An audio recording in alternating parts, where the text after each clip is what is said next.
Well, I mean, the shit fest, but the league is bad, basically. But yeah, the launch I heard is decent. Ooh, right. The idea is cool, but the implementation is not great. Let's see. Let's see. Ooh, right. Okay. That'd be good then.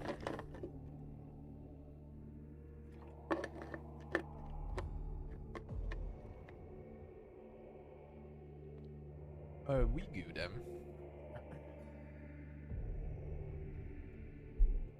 Let's see what is up. And get a bit of a recap. Then like 5 or something, we go live on YouTube to do some more Unity. Maybe finish that stage of the UI Fiesta.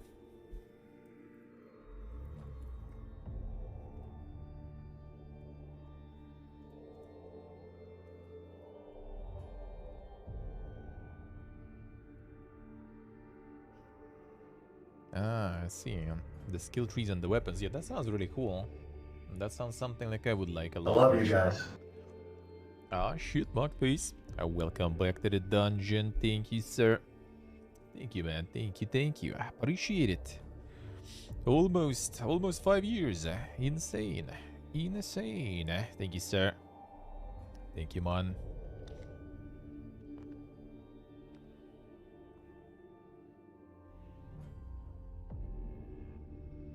Let's see, River. Right. Interesting. Most weapons not worth leveling. That kind of happens like quite often with stuff. When you have like something cool, but you can only do it with some, you know, regular kind of shit tier items. But all the cool items, they already, you know, they're already too cool from the get-go. So you don't really get any nice interactions or something with it. Seen that. The Bloodbug face feels bad. Not here. Not here. I haven't seen that one even. Alright, let's see what do we have. The Thief Simulator, 85% discount. Then son. Need that one for memes. I'll need to do that one for the memes. Yeah, No Man's Sky with some other update now.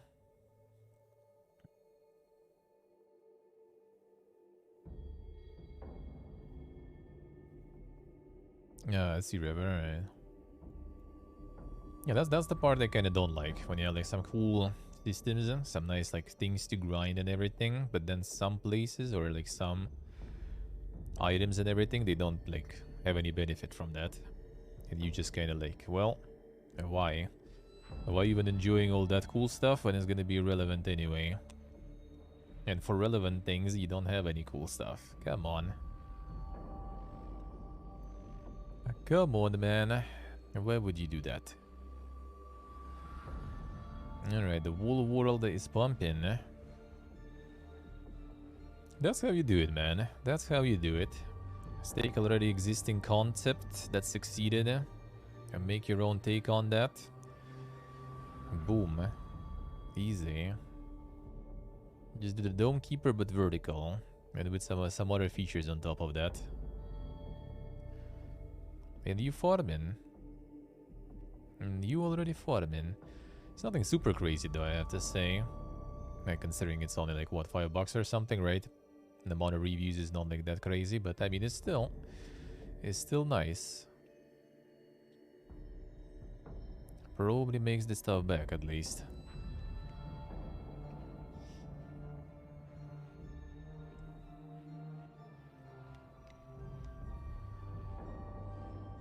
Still a chance something will one-shot, yeah, right. A bit more interesting in Dome Keeper. Well, I mean, that's the thing. Yeah, they just took, you know, the concept of Dome Keeper, but you could... It's not, you know, the carbon copy. I needed to add something on top of that. And they did. How much is Dome Keeper, actually? Itself. Because this way they just kind of like, you know, just undercut. Oh yeah, that's way more. Holy shit, like 5 times more. So yeah, These guys in the good spot there, that's for sure. Yeah, for me it's like 5 times the price for Dawnkeeper than for that one. Yeah, if I would be picking what to buy here, I'm afraid that the choice would be, you know, towards that one. The overdeveloped Flash game, Alexander. Well, I mean, that's the thing. It started as the game jam. So it was like this project that was developed super fast, a very short amount of time, and then, you know, kind of clicked with people. And there was a demand to make some full-fledged product out of it, and they did. And I mean, Dawnkeeper was nice though. But yeah, considering the price and stuff, these guys are doing some 5-head shit there. They just like kind of undercutting hard here. Yeah, but the space is out. Oh yeah, the oxygen. I think we saw this one on one of the announcement event, wasn't it? Survival City Builder. The Oxygen Center.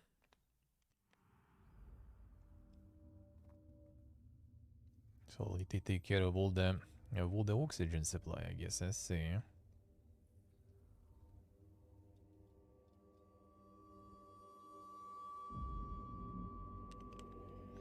Should people survive post-apocalyptic future?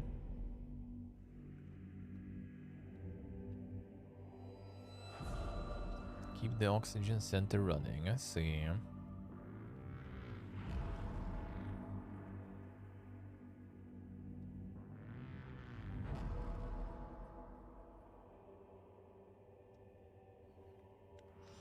Giga oof for 20 bucks, yeah. That's the only reason you didn't buy Dawnkeeper yet. That's the well, these guys with $5 price just kind of like gonna be farming it. Are they gonna be farming it? Actually, let's see. Yeah, this Dawnkeeper they should call the Rippo Dime Keeper because it's cheaper. Aha, got him easy. The new Drillbird mode, damn son.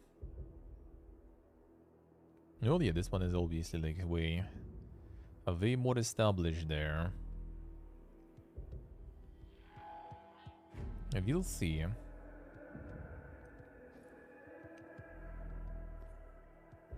A little bit of a Twitch hit, yeah. Well, I mean, even on the demo, on the next fest and everything, it went quite well, I remember, yeah, so... True.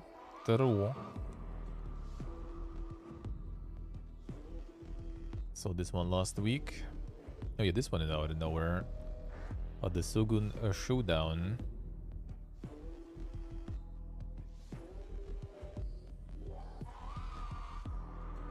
The free prologue. So it's also kind of like deck builder, but kind of weird. Somewhat.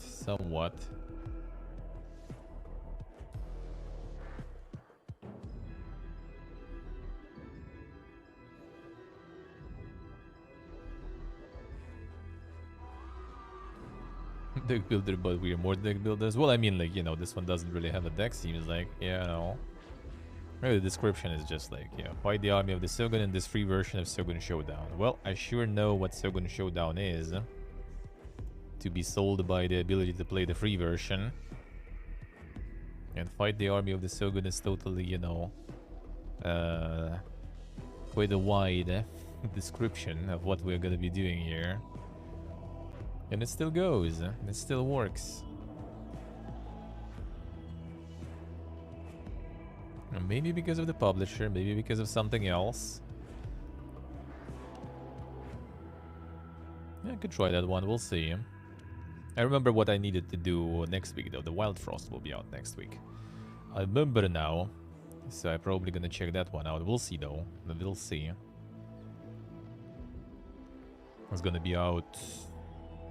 Tuesday, was it? Or was it Monday? Oh, Wednesday even, I think, even. Yeah. Not sure if in the evening or not. Hey, Rajan, good morning. How are you doing? So we'll see. I might play that one at least a little. And then, yeah, then I'm also gonna do Against the Storm. The Fury race we're gonna check. On Tuesday, probably. Tomorrow is gonna be the ultimate thought galore. And on Tuesday I will. And maybe on Wednesday too, we'll see.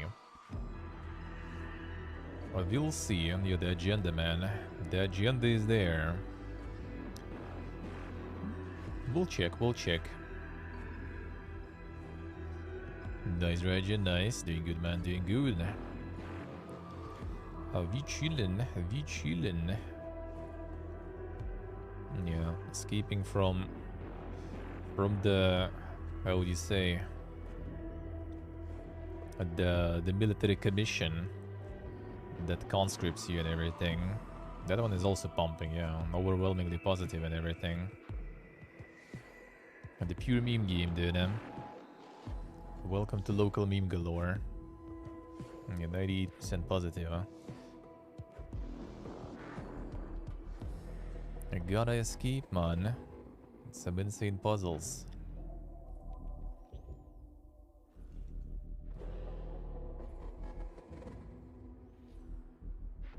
And what a time to be alive, man. What a time to be alive, huh?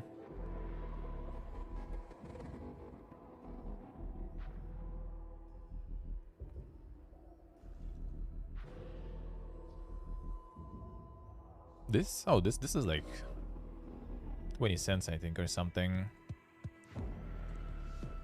Maybe 30, yeah. Like 20, 25, 30, in that range. No, just like way too much, you know, of local memory in this one. No, not some of them are a little more, I guess, understandable, but some are just way too local. They just show like the most international ones, I guess, with like Ricardo and everything. But yeah, like the Doka 2, that was like the local news. I mean, with our PP, I guess here. Yeah, this is the new super popular patriotic PP song. Well, meme on that rather. This is the, what was the name? The Ryadan from which one was that? It was Hunter x Hunter or something? That's like the where the bunch of weebs here suddenly rioted, and we got like a whole bunch of fights all across. Yeah, so yeah. Like the moles and everything, there was a bunch of weebs fighting like the football fans and skinheads and everything. They all were wearing this shit, so they made like the private military company redone here. And now we have the angry weeb army, still going actually. I think even like a week ago or something, there was another raid to the moles. The police catching weebs, because weebs went unhinged. A total tank generals.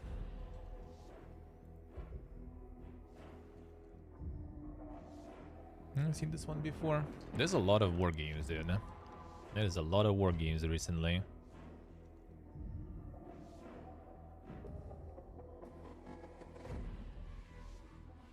Yeah, more World War II also. Like, most of the war games are like World War II, sometimes World War I. That's pretty much it. But these are like the tactical war games and everything.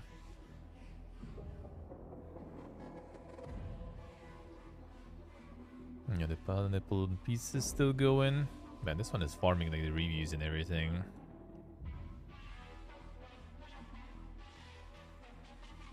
Insane. Current war games with like USA versus China. Well, there are some like tactical ones. I don't remember really. Don't remember seeing a lot of those though. You can buy the soundtrack, I see. Yeah, the beam game still going strong, yeah.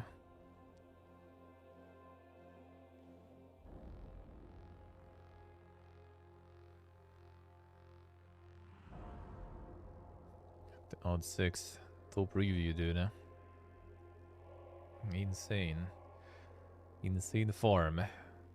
The engagement farm there. Yes, it is. I see. Well, it's more like is it the tactical one? I mean, like recently, like there are some, of course. Yeah, the Red Dragon stuff. Is that the one? Oh yeah, this stuff. Yeah. Well, I mean, that's the old shit there. I mean, like recently, there's a lot of like hexagonal and everything. Oh, the hexagonal war games there. And there's this one. There was one from Microprose recently. This one is not Microprose. Yeah, this 505 games. But there was Microprose one too. I mean, you can just like do the World War II. And there's probably like I was gonna show some old ones too, I guess. Popular titles. Yeah, there is like stuff like this. This is also kind of old though. It was like just recent ones, also a whole bunch of them. And new and trending, let's see. Yeah, the on the sea also. Well, that's not exactly the war game, I guess. Oh yeah, the World War II Rebuilder, I remember. Robot Protocol, Metal Rhapsody. Damn, son. The weeb's even here. The weeb's everywhere, man. No, not just like the World War II, I mean like even the... what's the name? Like the kind of turn-based, you know, hexagonal stuff. Like, there was this one. You mean the Microprose? Alright, fine. Is it on the other old stuff? It was Microprose publishing that one. What was the name of that one? Well, doesn't matter. They basically, yeah, there's just like a bunch of them. And the hexagonal ones, there's not that many from modern times, I feel. It's like World War II or World War I mostly. Yeah, the Great War, Western Front and stuff like this, yeah. The Western Frog. Yeah, Western Frog, eh? Terra Neil's going fine. But yeah, Terra Neil apparently is a little short for what it is. Yes, it is, I see.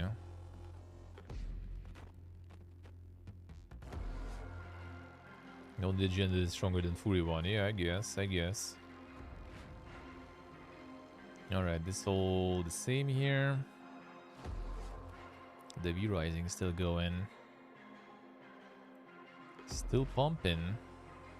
Tropical Resort Story.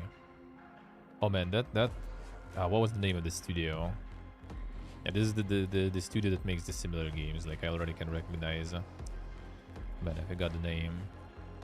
There's something about like some sort of like the fast food truck or something. Was it ice cream or some stuff? Is it? Yeah, the Kairosoft, yep.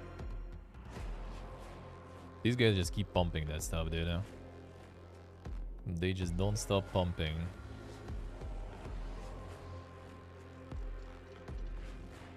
Yeah, there's the burger stuff. Here's you can make burgers. You can also buy another one and make ramen.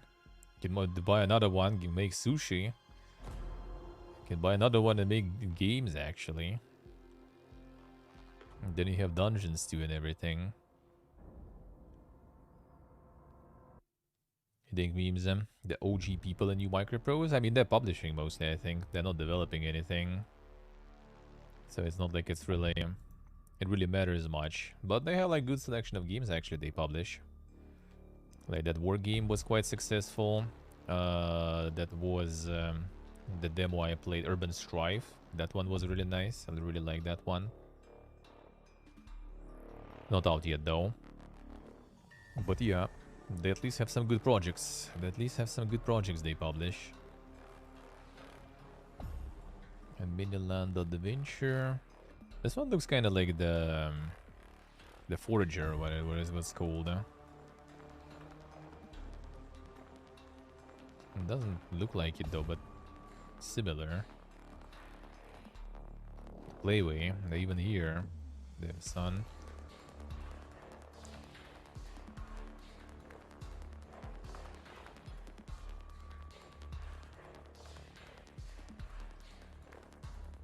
They even here. It's kind of similar to Forager, like stylistically. Obviously, different game. Was it Forager?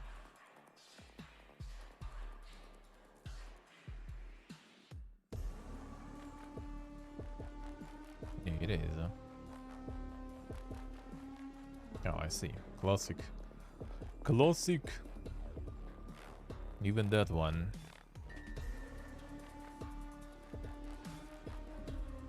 Doesn't mention anything about the new one, so I guess that's... Oh, that's not them. I guess that's not them. It's someone else doing that.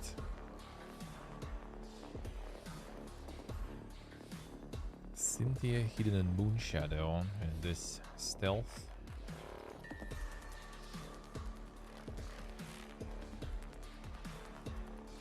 No, they don't have the rights, of course. Well, for old games, I'm not sure. I would say like all the Civ game are probably already not under them whatsoever. Well, I mean, back then they probably were making some, yeah. But now they kind of mostly publishing, I think. Now I think they're mostly publishing. Sneak climb, distract guards. April 10th. The boat to interact with environmental elements. Solving puzzles and using stealth elements.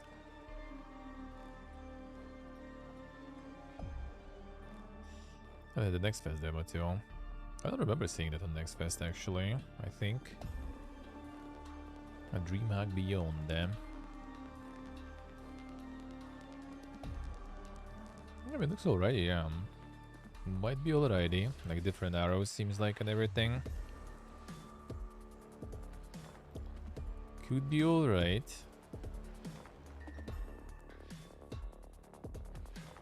Coal mining simulator.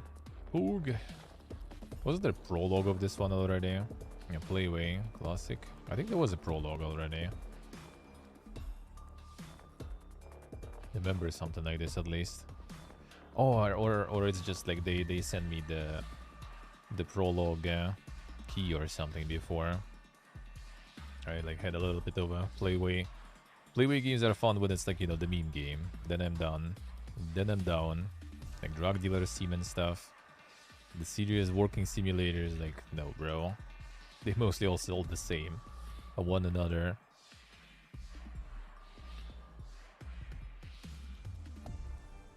Is the Alexander I say? Well, the problem it also would, like, you know, create a situation when there will be like a whole bunch of other shit going on. Abusing that franchise to farm some money. And then again, someone would need to kind of like, you know, take over at some point. Oh, the Rusted Moss. Man, we played the demo of this one like a long time ago. You know, looks like they got like some dang publishing and everything. Insane trailer there. Yeah, this I played like demo like, holy shit, man. I don't even remember when. It's like a couple years ago at this point already, probably.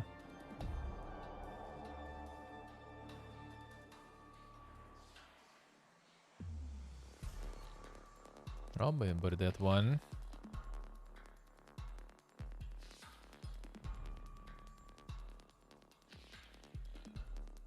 Fox Dog, Happy Square, and Sunny Day. No, so it's like only like 3 people studio, I guess.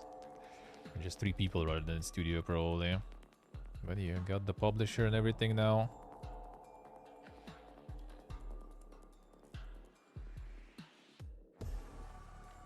Oh, they had the Next Fest too. Oh, so I didn't play it on Next Fest then.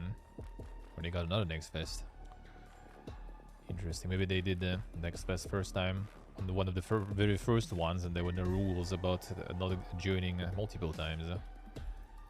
No, then this shit. Is it this is the shit I think about? Yeah. The insane free-to-play shooting. One scene. Fun part, like 1C, what Adidas is not even, it doesn't even exist anymore. Like they became Fulcrum Games and they now not Russian, they Polish studio.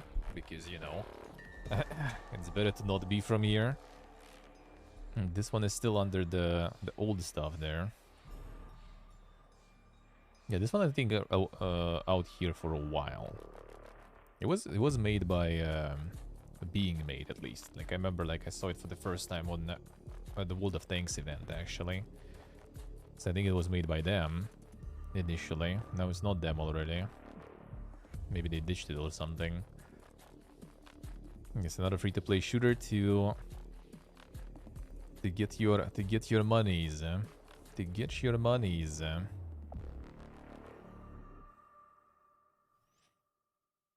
True, Alexander, true.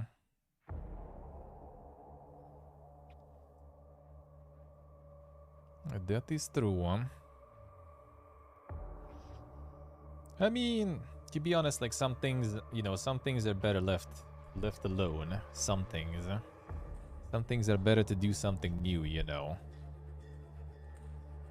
Like Alice, for example, also has, I would say, kind of like a limited amount of things. Well, I mean, you could go like out of the original story and stuff a lot and build like a bunch of stuff on top of that. But yeah, I think it's kind of like with some games it's just better to do something new rather than like trying to pump it more and more and more. The problem is to like telegraph that it's gonna be something similar. Like some psychedelic, you know, kind of like weird world. That would be fine. That would be fine. The first game at least did have some charm to it, though. That's for sure. That's for sure.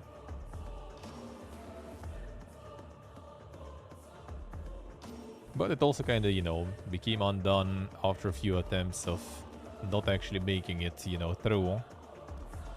And now it's completely gone. That was like, what, a couple of games, I think, after the Madness Returns that was out. I think there was another one also that had completely flopped. With some like fundraising and stuff going on there, and that also didn't work really. But yeah, I mean, it would be nice if they, you know, at least they would be more motivated to kind of let those franchises, you know, or let them be used for some reasonable price by someone else. The thing is, like, maybe no one else would want to. That's the problem. Cardboard Town. City building card game. We're getting a bunch of these nowadays, so. I'm getting a bunch of these nowadays, huh? And I'm all up for it, to be honest. Demo was okay. I played this one. Yeah, that mixes things that I like, so you know. I don't even mind. I already accessed though.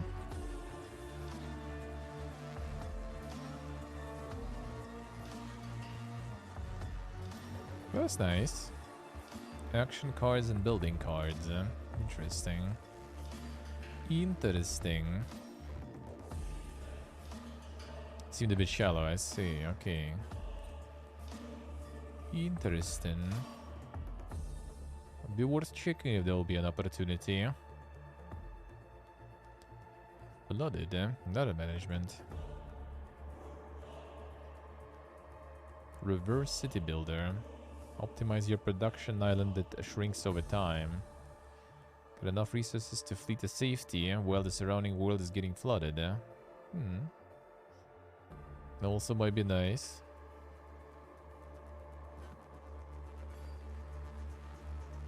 But that also might be nice. Also gonna be out soon. And the Scorch lens also. This one is already out even. Oh, I remember this one actually. Manage production of fantastic resources on a foreign volcanic moon. Yeah, this one kind of like went on the radars completely.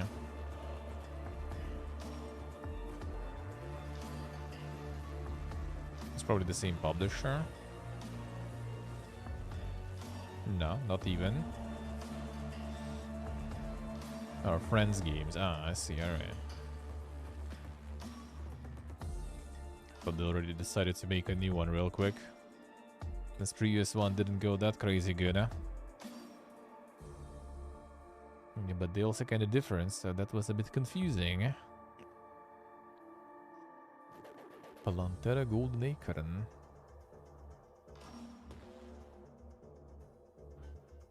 Your plants, bushes, trees, animals, water features in the Great Magical Oak Tree.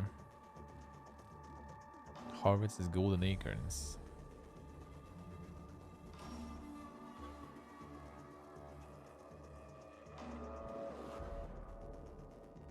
So, like, what's the gameplay though? Like, I see things happening, but what we do, what we control.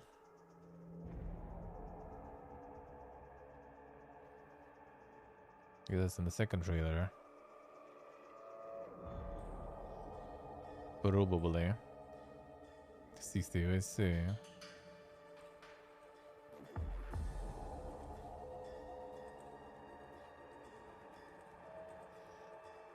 Would you want to control things? Yeah. Just watch. Lol. Oh, did like stuff growing, and then stuff being collected. So are we planting? Are we collecting? What is up? What's happening there? Tend to magical tree harvest is golden acorns. Grow your garden. Start with nothing more than a flat plot of land and a few vegetable crops to harvest for money. Additional crops and gain experience and money. Alright. So I guess like animals and everything appear later. It's the cookie clicker. Yeah, it seems kind of like it, I guess. Build the garden of your dreams. Continue to grow even while you're away. Oh yeah, okay, I see. Seems like it is. Scare off unwelcome guests. Level up, unlock new crops. Interactive or sit back and relax. Alright, so yeah, well, you don't even need to do anything, just watch. I was not actually even false. Hey Zachman, hello. How we doing? Ghostware. Damn son. The booba shooter.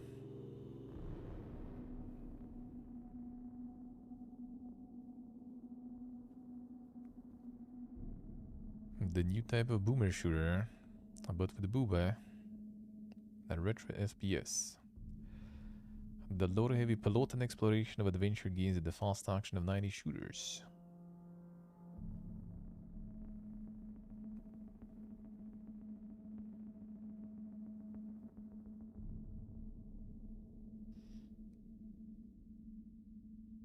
I got the multiplayer and stuff too even. Damn son.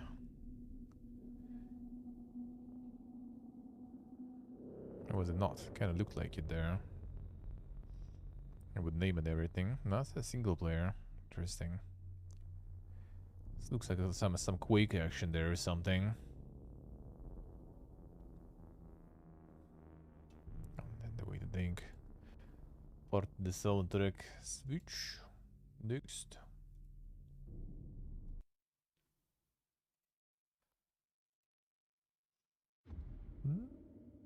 The boomer shooting is always kind of nice.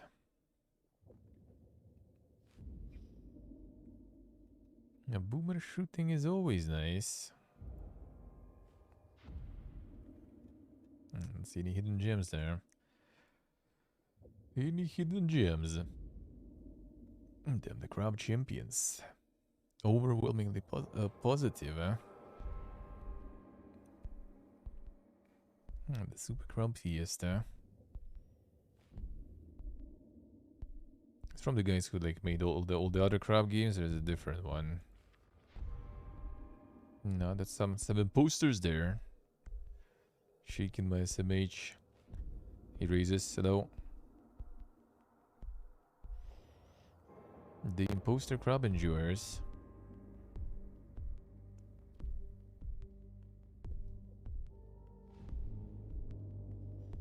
Some of the creators of Crabbrave, I see. Oh, so it is creators of someone, alright. Better Steam scored The Last of Us 2. 1. True. 2 we didn't even get yet.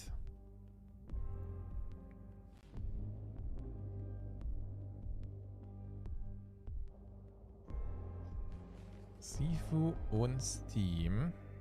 Alright, at least this one is working fine. Undead Hordes I saw before. It's also doing pretty well. Get all the hordes there.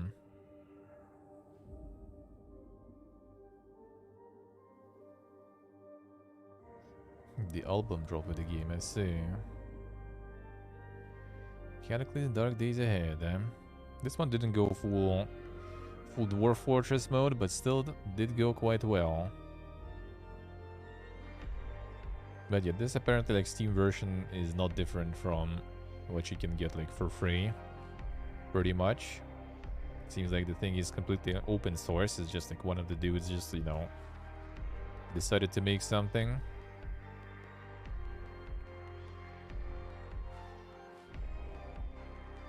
There was like some people molding about it too. I guess they kind of gone already.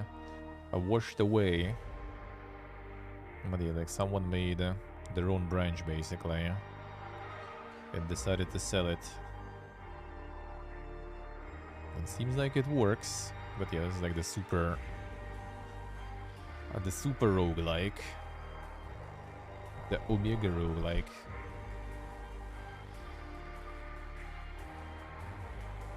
A Z-Zone Apocalyptic Ahead. What? There's another dank one there.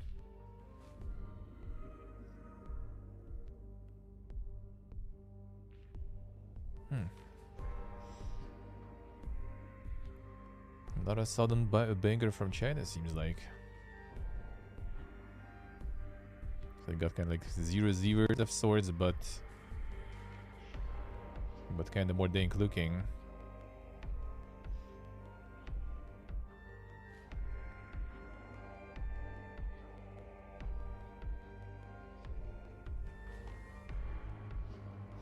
Yeah, man.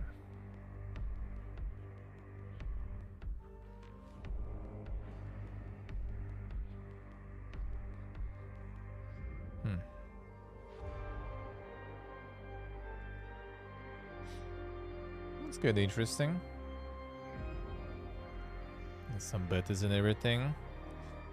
90% positive, a lot of reviews. Well, I guess like a lot of Chinese players.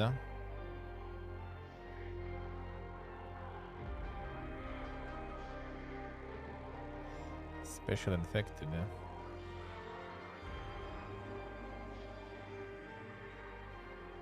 Build your own shelter. Detailed survival experience. There's sacred as your shit here.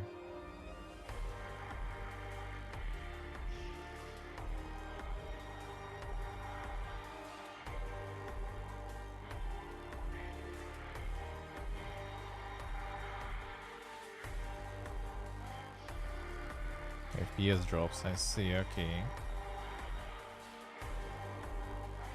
I'm tired of waiting for Zomboid, huh? Well, I mean, it's more like kind of like... Oh yeah, the Cataclysm Dark Days Ahead and everything that we saw before. It seems a little more dank. Seems a little more dank than Zomboid, to be honest.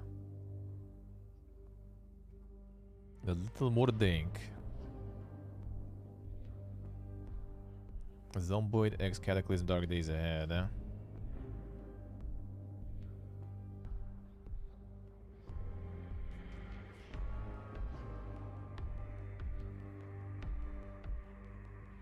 There's like 0-0 now also. 0-0 like art style is kind of like maybe not for everyone. This one looks pretty dank. This one looks pretty dank. Interesting. The Pop's Freeze area we saw last time. It's making some milkshakes or whatever. Sundays. This one is also overwhelmingly positive. Going ham there. Greed of Man.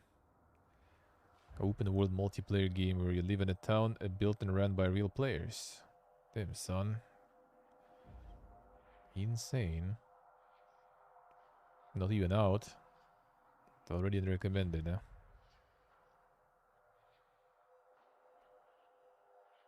What is this dankness? Sadly, no trailer though.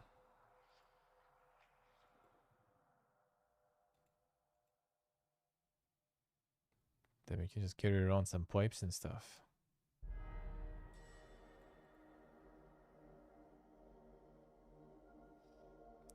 GTA RPG is funnier. Well, I mean, I guess is one way to put it. Open world multiplayer game where you live in a town built and run by real players. Buy and own their houses, can decorate as they wish. In-game economy also influenced by players. Choose to start their own jobs and run their own legal businesses like shops and factories. They're more spicy with their money by constructing underground black market business like drug and weapons cratering. Purchase properties also can build one, hire a construction company to build one, a robot of people businesses. Be aware of players playing as cops. Yeah, seems like GTRP indeed. I mean, that might be kind of interesting though. Ooh, in-app purchases. Here it comes. Here it comes. Here comes the twist, dude. But I mean, depending how it's gonna work in terms of like servers and stuff, that might be kind of interesting. Thing is, like with in-app purchases and everything, I guess like they gonna be running the servers or something. Because if it's private servers, then you know, like all this in-app stuff not gonna really work that well. Unless it's just like skins or something. I mean, the game is called Greed of Man, you know. Maybe they're gonna show you the real greed, right from the store. This might be dink, but it looks like a very, like, the investment of effort into everything seems kind of sus, to be honest. That it's like one not even formatted paragraph, you know. Just some general screenshot with like random, you know, basic font. Impact or something like that. Not sure. But generally, I was already like talking about like a couple of years ago. I think I'm surprised no one is trying to get like some sort of like high tier, you know, high production value, somewhat high, right? The GTA RP, or like any RP really like this, because all those mods are huge. They might be not huge enough probably for like the big, you know, AAA company to justify doing that. That might be. Like small server, like no pixel and everything, they farming from that shit like crazy. A big company might be not that interested, but I mean, I think it has a lot of potential. Yes, they sorta. Like with actual, you know, like, because GTRP is still, you know, just a mod, so it has some limitations, which with like new versions of the server of the game, they kind of like got a lot of progress there, I would say. I also remember like the San Andreas multiplayer mod, like San Andreas RP. That shit like was even back then it was already like way ahead of the curve in terms of like how everything was made. I think even like in times of like first no pixel, I remember like Lyric played, I think, also after playing the no pixel for the first time. He went also some San Andreas multiplayer or like RP server, and there was like some super ding stuff, like you needed even to get like the driving license and everything, pass like the test and everything so you can drive and stuff. Yeah, it was crazy shit there. A way to think in a good way. Yeah, it's like a completely different level already. And now imagine if you had like the whole game, you know, built specifically for that. Like how much he can put into it, how much detail, different jobs and everything. That would be interesting. Maybe someone will. Mostly just kind of like small studios doing it. I was even like contacted like some time ago, like some other wannabe no pixel opening and trying to get streamers on board and everything. So like people be farming. It's just like a small scale farm, I guess. Not enough for like some big game development studio or publisher. Yeah, Boss Snakes had a demo. I haven't played that one, but I think demo was pretty good. More engineering sandbox games too. This one seems good. These guys also like wanted to send me the key, but like kind of like sandbox. I already played like a bunch of those physical ones. I rather prefer when there's like some sort of mission, because sandbox is kind of like, I mean, it's cool, but yeah, it's just like you need to have some goal, at least on stream, I guess, to follow. To try the game how it is, huh? Troublemaker, damn son. It's from Freedom Games, actually.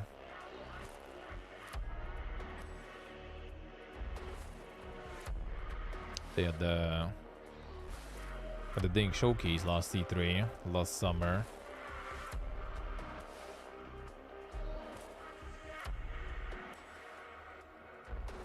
Action adventure beat 'em up from the strongest traditions in the genre.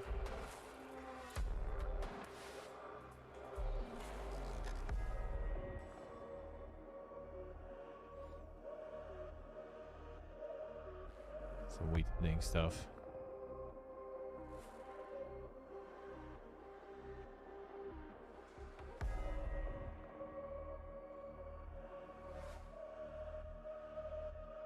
The arena fighting, or you just, I don't get it still. There's some open world activities and everything too. And stealth and stuff. Cards. Dude, what is this? Yakuza on drugs or something. Go to school. The high school simulator. Then you transfer to one of Indonesia's finest high schools. Fight your way to the top of the social food chain through the school's annual student fighting tournament. Damn son.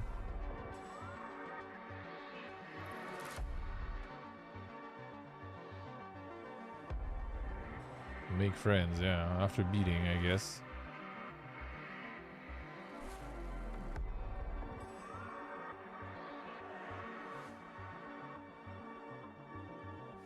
Beating up your peers is all fun and games, but patience is necessary. Damn son.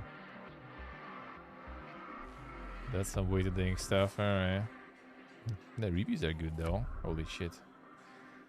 It's pumping, man, it's pumping. Everyone wants to go fight in the school, I guess. For the sake urban horror. Oh, is it another? Okay, 1 to 4 players co-op online survival, I see. Another. Phasmophobia at home, I guess.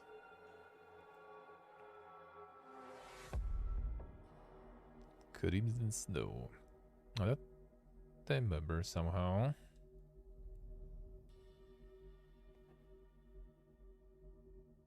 Action will determine whether you and your girlfriend survive Christmas night. The middle of the year. Couldn't you wait with that a bit? Or I guess maybe they wanted to do it the other way around, a little faster. It didn't work that well. That probably would go way better if you just release it then. More dang horrors. More dang horrors, I see. Yeah, let's check out the stores, the other stores,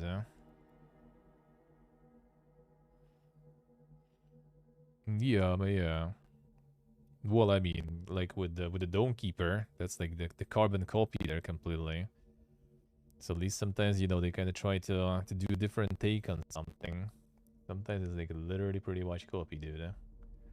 It's insane. It's insane.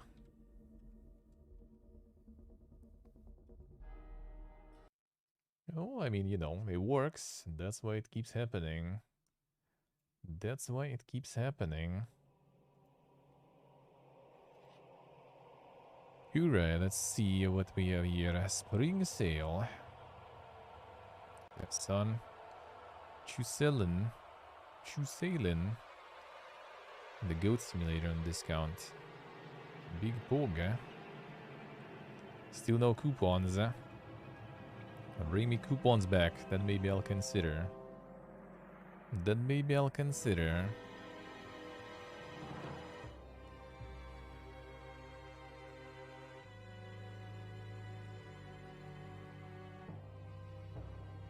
Clash already 15% discount. Nickelodeon All-Star Brawl 80% discount. Damn son. This one they didn't close, I see. This one is still going.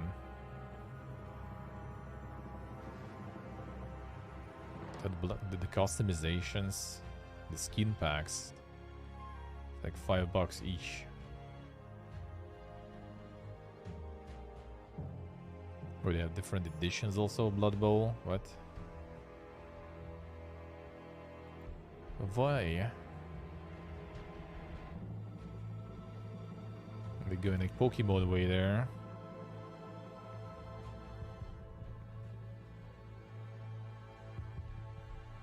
Game, oh, a big game with some customization pack, basically. I see. So what's the point of getting just a regular game when you can get some of those packs already? I guess game is not on sale. These are on sale. All right. Well, this didn't go that well though. And this one didn't go that well. Well, it don't seem to.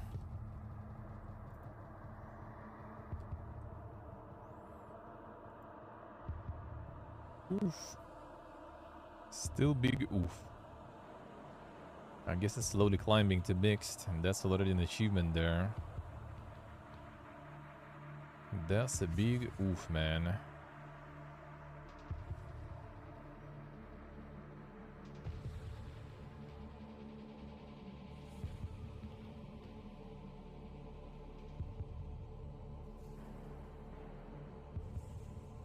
Let's see what I say. No, that I filter. That we filter.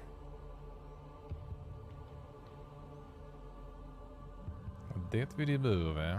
But yeah, we saw a bunch of those, huh? More players in Blood Bowl too, I see. Alright. What a great game, dude. Eh? Oh yeah, how about this one? How is this one doing now? How is this going now, huh? Still mixed, but it's already getting there though. Good, eh?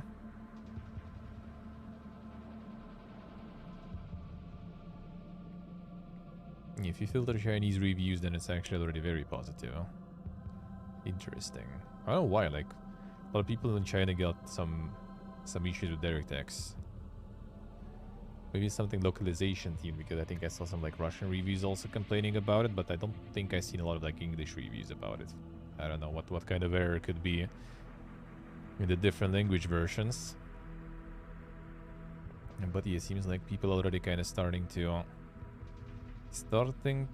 change their mind. Well, I mean, more people started to enjoy it. That's good. Because like the content is very limited in current version, for sure. But whatever it is there already, it's pretty nice. It's pretty nice. I really like it. I really like it. Is the new rule set is the saving grace? I see. It's something very good, eh? Much better.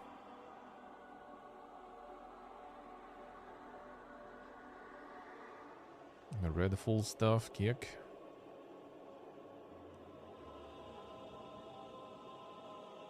Yeah, the Great War Western Front, that's the one.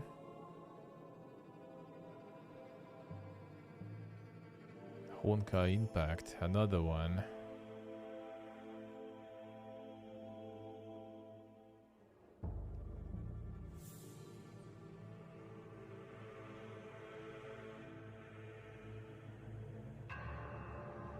Seeding Weaves, I see.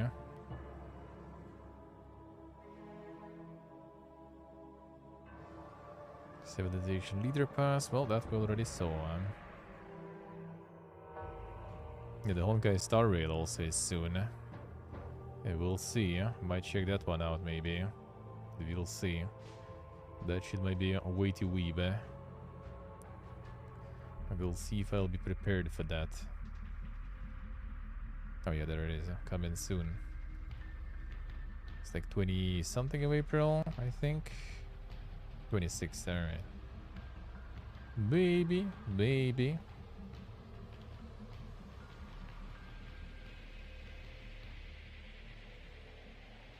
Boog, look at the rewards. Free register, get all the shit. Well, I actually already did. Kick. I will be ready. I will be ready for free shit.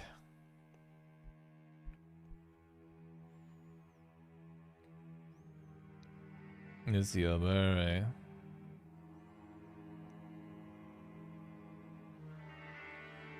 They got the niche. They got the time and they got the audience, you know. And the Mordhau for free on Epic soon. Damn, son. That's good stuff. That's good stuff. Mordhau was fun. It still is, but now it's probably like already way more, you know, way to think. Super MLG players, so you're gonna probably suffer a lot if you go in. Until you become one yourself, if you will. If you will.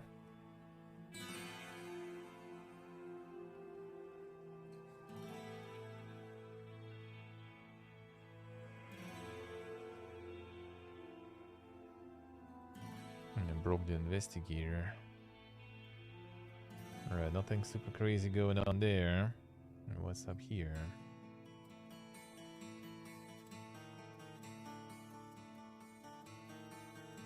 Well, what's up here? Here you go.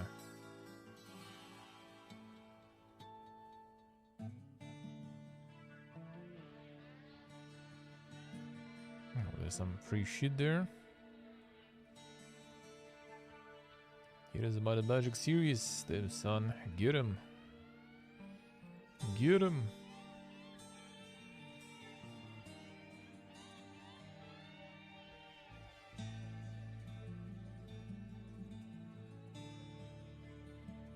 Alright, what do we have? Deal of the day. The nice Gog. Yeah, the whole world here too.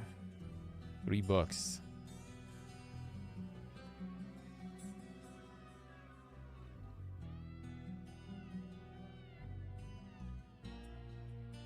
$3. Actually, that's kind of like international price here right now, though. It's $3. It's not even 5.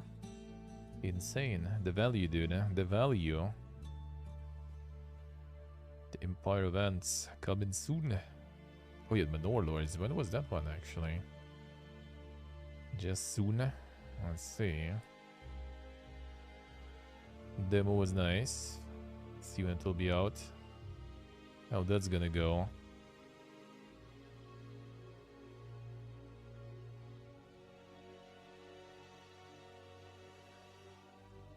Gothic 2 for $10, damn son. They milking it. Oh, here we go. The best selling. 3, 5, and 4. All of them. Feels good, man. I like how it's like the order is, you know, speaks for itself there. 3, then 5, and then 4. True. And not false. And then 2 somewhere. Well, I mean, 2 could be kind of higher, but I guess.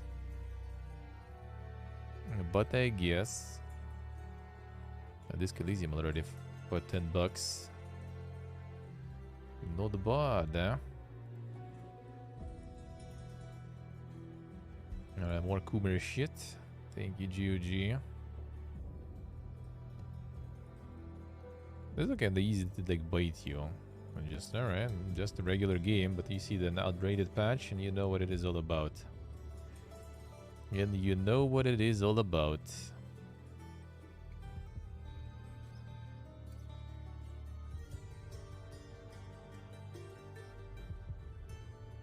Invento. Curse of the Sea Rats.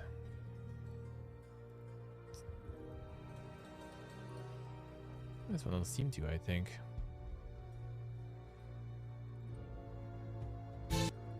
No. And the platformer. Them rats. Also full agenda there.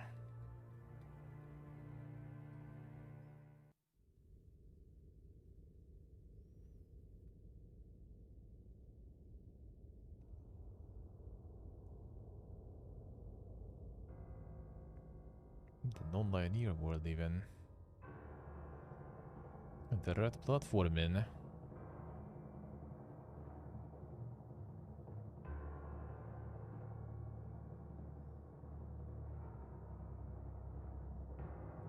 Level ups and stuff too. And ultimates and co-op. So they got them all.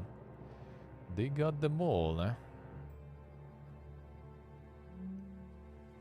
On the GOG, these are like gonna go completely unnoticed even.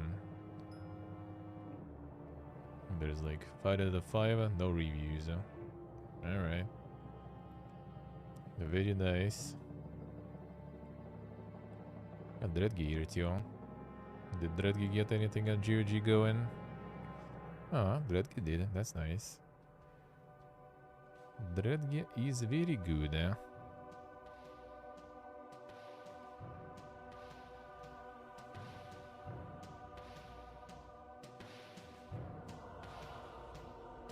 Feels good, eh?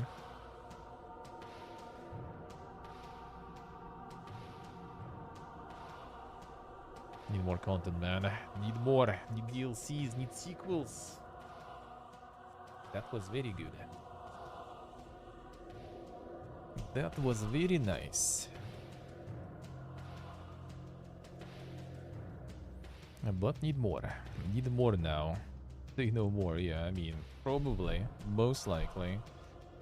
I would assume. DLC will be kinda tricky though, I guess. To add like the new region. Unless they will do something stuff with like some sort of like teleportation. Using the magic abilities for some dang stuff. Maybe in some sort of like the fucked up Lovecraftian realm or something. That would be cool. That would be cool. That could be very nice. That could be very nice. Alright, let's see what was happening in terms of the news. Crawl up. The submarine DLC, yeah. The submarine probably would be like switching the vehicle, probably. Doubt it. I doubt it. If anything, it probably would be some sort of different area, but you can't already put it on the map because map is kind of loaded. So they would need to either expand it or like some sort of like, you know, separate region, sorta. That could be, that could work. That could work. The engine overhaul, potentially. Well, I mean, it depends. If it will be just kind of like a skin for the boat that kind of does different things. Maybe not exactly. Yeah, if the physics and stuff are different, of course, then yeah. It would be just kind of the same boat that kind of looks underwater, but in fact not exactly. That would work, but then what's the point? Alright, let's see what was happening in this week. A game about Sonic being murdered is really popular right now. Yeah, that one is going crazy. Over 1 billion of you grabbed Murder of Sonic the Hedgehog and is currently number 61 highest rated game on Steam of all time. So they farming. Overwhelmingly positive, eh? And that's how to make some sort of like, you know, easy free marketing for something too. Just a nice little free game, eh? There was an article about it also recently, I think, about visual novels being kind of like this like marketing material. So I guess they just kind of like went by the book there. Went by the book with that. Spring sales failed to dethrone Resident Evil 4 remake, UK box charts. Gotham Knights back in the top 10. After a 999% sales boost thanks to retail promotions. Damn, that's quite the boost there. Holy shit, alright.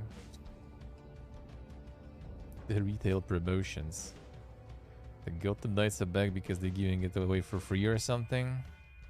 Or for like $5. Then Evil 4 remake, FIFA, Hogwarts.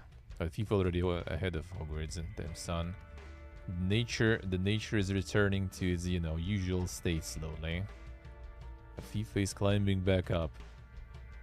The world restoring. Gotham Knights, damn son. The 6th spot. I wonder what kind of discount it is and stuff is there. People actually decide to buy it and even get it that high. What's happening there?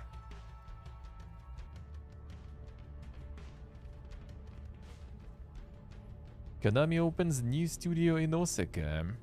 Office opened March 27th in Osaka Umeda Twin Towers South, expanding the company's presence in the city. Konami is actually planning some comebacks there. A new office developmental relocation of the existing studio, fully equipped with motion capture equipment and sound studios. In process of building an R&D center in Tokyo, due to be completed in 2025. Konami's getting some comebacks brewing there, I say. They want to be back. They want to make the monies. Pachinko is not cutting it anymore, I guess. It's time. NLRB finds merit in Union's case against Activision Blizzard. Another one. Labor Board dismisses one charge but will pursue accusations of illegal surveillance and efforts to squash discussion of pay or working conditions. The charges the NLRB is pursuing accuses the publisher of illegal surveillance of a July 2022 walkout in protest of the Supreme Court decision overturning the Roe vs. Wade decision protecting abortions. CWA said the company had managers and security involved in what was a protected labor activity. Activision Blizzard Chief Administrative Officer Brian Bulatao told the employees Blizzard communication teams and security were present to assist with press and to ensure a safe environment respectively. The other charge the NLRB found merit to was a threat from Activision Blizzard to block future access to internal channels where employees were discussing wages, hours, and working conditions. The dismissed charge was a claim that Activision Blizzard was violating rights by cutting off access to chat during a specific all-hands meeting. Mattel said the company has decided to remove chat functions from all-hands meeting because some employees used the chat to disparage the work of the Diablo Immortal team and others at the previous all-hands meeting. We stand by our Slack and workplace integrity policies, and we stand by you and your right to opt out of channels not directly related to your job function should you choose to. Continue to support employees' rights to express their views and values. Have the right to express those views on public and private company provided communications channels, but abusive behavior is never okay. Yeah, imagine talking about your salaries and amount of work you did. Preposterous. Man, what a corporate world, dude.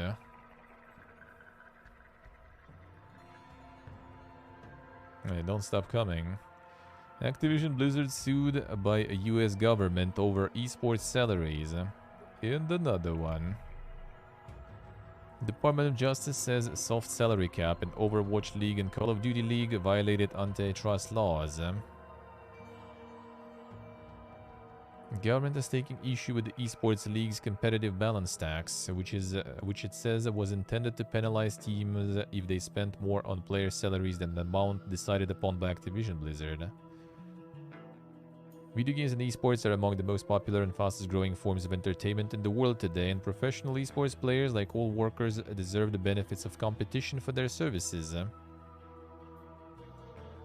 Activision's conduct prevented that from happening. Activision Blizzard denied the charges. It launched the Overwatch and Call of Duty leagues. We wanted to create viable career opportunities for the players, requiring minimum salaries and mandatory benefits as part of player contracts. As a league, we also wanted our products to be competitive, so we carefully designed and implemented the competitive balance tax. I've always believed and still believe that competitive balance tax was lawful and it did not have an adverse impact on player salaries. Tax was never levied and the leagues voluntarily dropped from our rules in 2021. Remain committed to a player ecosystem with fair pay and healthcare and continue to have the least restrictive player mobility compensation system across all of the major sports leagues. The competitive balance tax works much like a luxury tax in traditional sports leagues. Total team salaries have an upper limit that can be exceeded, but every dollar spent above that requires the team to also put another dollar into a pool that would be split and given to teams that spend below the limit. Which makes kind of sense. One difference between Activision Blizzard tax and those of Major League Baseball or National Basketball Association is that baseball and basketball leagues have player unions which agreed to salary cap systems through a collective bargaining process. Let's see. Well, I mean, in general, that kind of makes sense. So, like, if some team is going ham with getting all this like super expensive players and everything, then they kind of contribute towards other teams too. There is some sort of balance on that in the pay. Yeah, who sets the pay though? But that's the question here. Asus unveils the ROG Ally handheld PC. The new hardware aims to take on Valve's Steam Deck and will have a very competitive price tag. Everyone's trying to make their own Steam Decks now. Real, stay tuned for more. Yeah, so there's like not a lot of info even. Oh, there is some, I guess. Screen size is 7 inches across, displays resolution at 1080p, refresh rate at 120Hz in a quiet fan. Noted handheld PC feels lighter when compared to Steam Deck. Supported Windows 11 operating system will be compatible with Xbox Game Pass. Ah, so they're going for the big boy there. When asked about how much the device will set back consumers, Asus told Lee that pricing will be very competitive. Yeah, well, I mean, making something like Steam Deck and making it at the same time cheaper, that would be not that simple, I guess. No, well, having Windows already pre-installed though, that will open some paths for people to get into that. Getting the Game Pass. That's good value. Some people already were trying to do it on Steam Deck, I think. I mean, not trying, you can, I think. Just install Windows, lol. Get the Steam Deck going.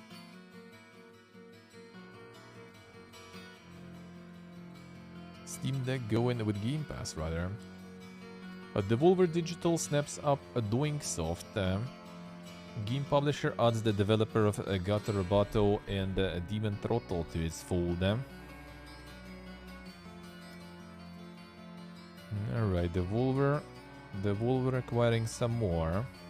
We'll see what they're gonna show this year. Like last year's show, actually, Devolver had some nice announcements going.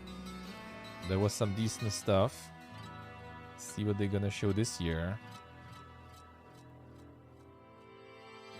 See what we have this year. Ancestors, The Humankind Odyssey sold 1.5 million copies. Panic, Panar Digital's survival game, first launched in August 2019.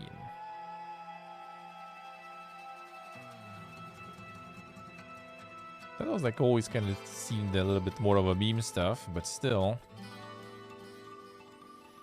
Yeah, it was quite mixed there, Steve, yeah. Like, it wasn't maybe negative, but yeah, it was quite mixed. Actually, how is it even going? Can you...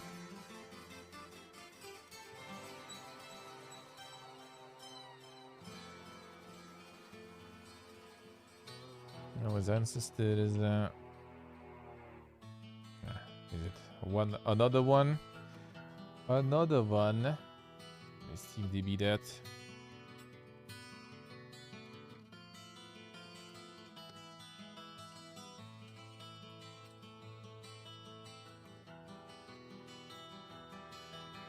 Yeah, there is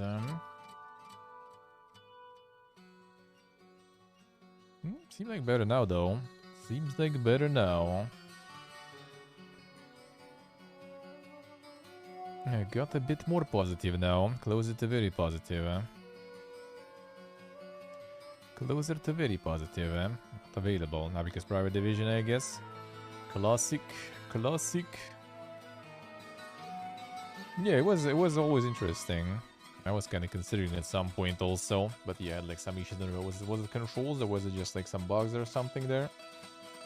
But yeah, on start it was not very well received. But I mean, 1.5 mil copy is not bad.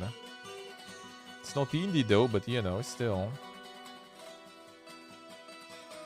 impressive. EA leads publishers for engagement on Xbox and PlayStation. Non-peer analysis reports that FIFA 23 Maker accounts for more than 16% of monthly active users on the platforms. It's like the FIFA alone is the 16% of people playing on consoles.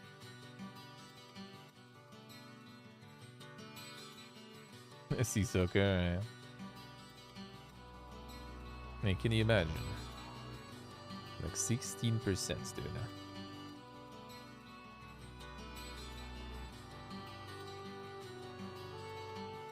Activision Blizzard November. I guess when Call of Duty was out, right? And then kinda poof.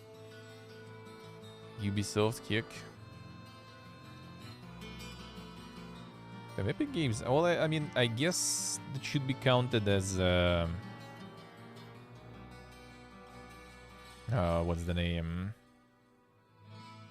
The Fall Guys, Rocket League and stuff should also be joined with Fortnite, right? Because they kind of acquired those.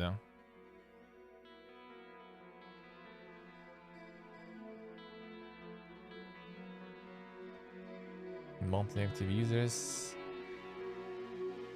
A monthly active user share of the top 7 publishers. Okay. Oh, the top 7 boys.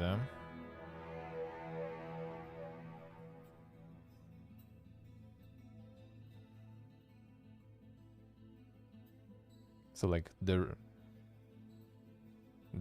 rest is like the leftovers. How much is it even? Like 28 basically.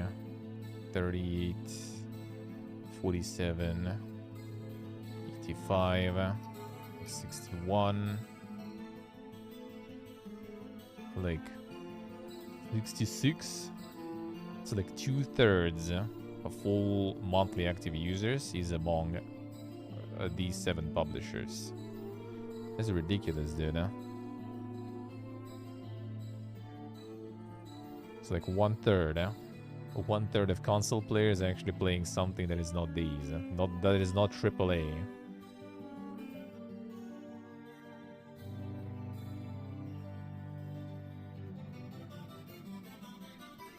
FIFA 23 led all titles in engagement. Users playing on 35% of days of the month of February.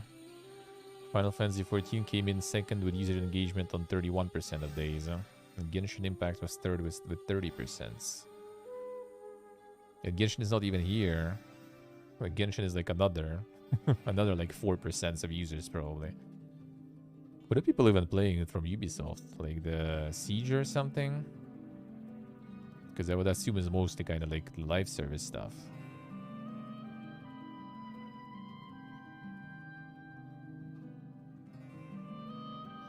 Sony's bump was the God of War. Yeah, this the Modern Warfare. Fortnite remains the title to beat.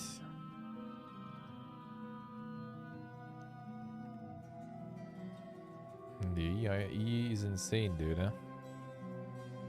The FIFA power, dude. I'm like so curious to see what's gonna happen when they get their new brand instead of FIFA.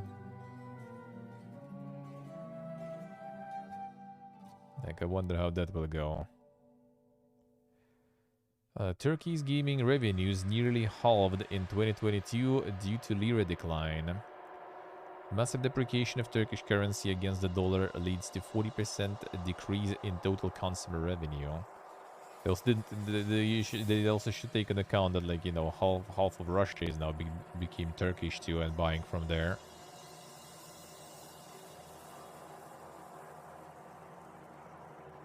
Yeah, 48% year on year. Mobile 55%. PC 41% down. Console 37% down.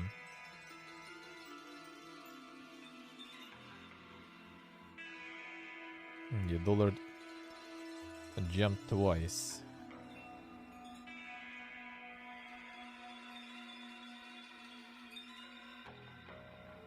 AAA titles on PC console price tag of 800,500 Turkish lira, 41 to $78. Customers have been increasingly relying on discounts and seasonal sales for game purchases.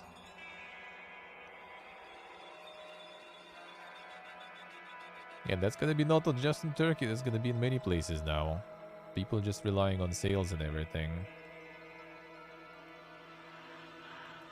Because with all those prices, nope. Miss me with that. Miyamoto, mobile not the primary path for future Mario games. Nintendo veteran says intuitive controls are core to the company's flagship series and that designing Super Mario Run was challenging.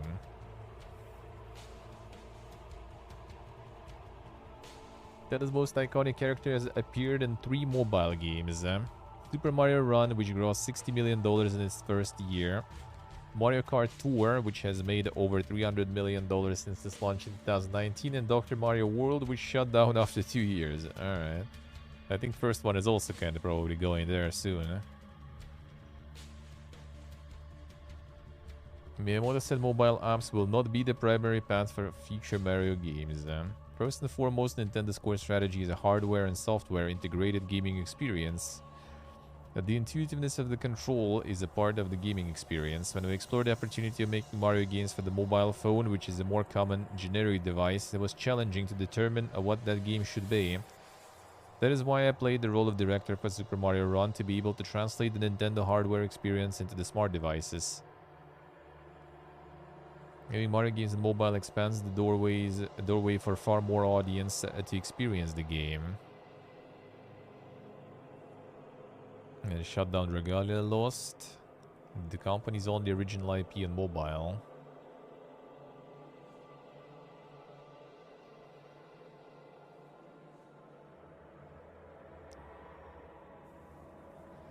Nintendo's primary mobile partner, Dena, is currently working with the company on a new joint venture, Nintendo Systems.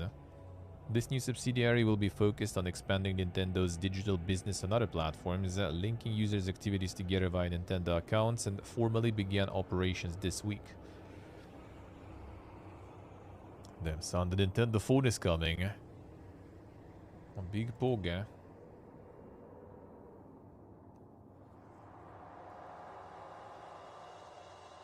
Yeah, we're gonna have like the two. Okay, where is the second one? 2 different takes on this one. There's like a big boys here.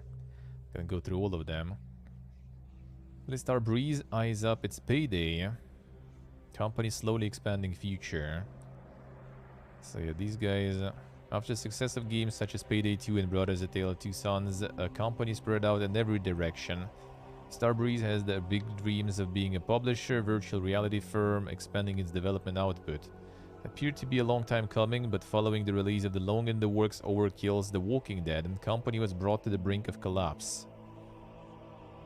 Starbreeze of today is a very different beast from that of the past. Previous iteration of the company spread itself thin across too many projects. The present-day version of the Swedish games firm only really has one thing to focus on: Payday. See, that one was one of those who realized that, you know, they need to focus on only one stuff. Kind of what like Ubisoft is doing now. Alright, enough. We have stuff that works, we're gonna, you know, milk this shit dry.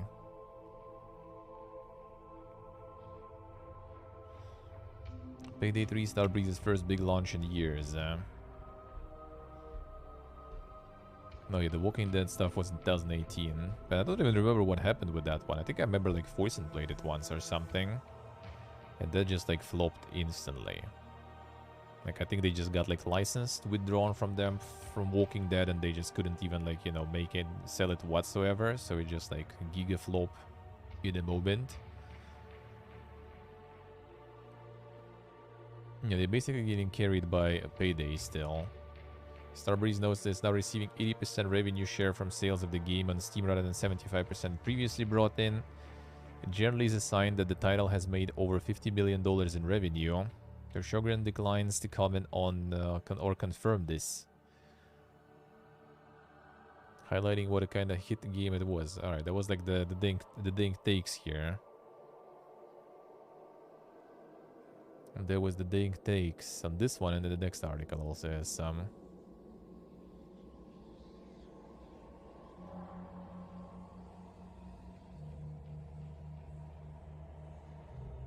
Where was it? Where was it?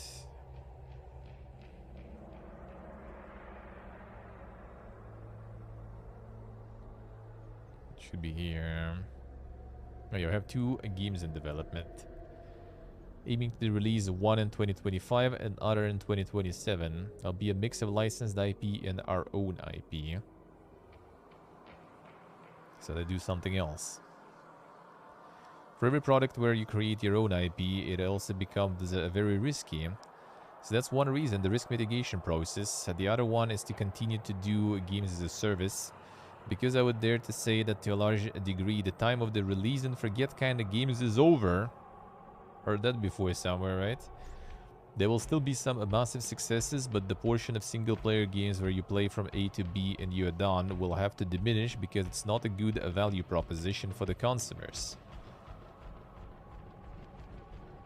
The other strategy point for us is to continue to deliver on what we're good at in terms of games as a service, multiplayer and co-op titles.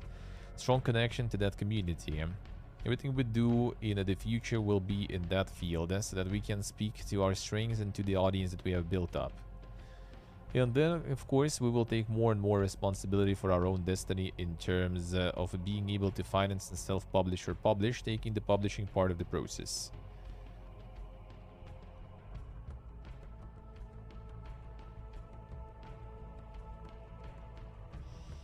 The twisted corporate take. Well, they also kind of like forgetting here, like if you go for this value proposition and stuff, right? Like if there will be like only like, you know, game as a service all over the place, then why your game as a service then, dude? Because at least with games that you can finish A to B, you know, you play them, you finish them, you move to another one. And if it's the permanent live service galore all over the place, then why people would play, you know, the new one? They're just gonna stick to one they're already playing. So you will just need to fight for that already, like, you know, very small portion of time that people have left after farming all their live services already. They need to farm on a daily basis, you know.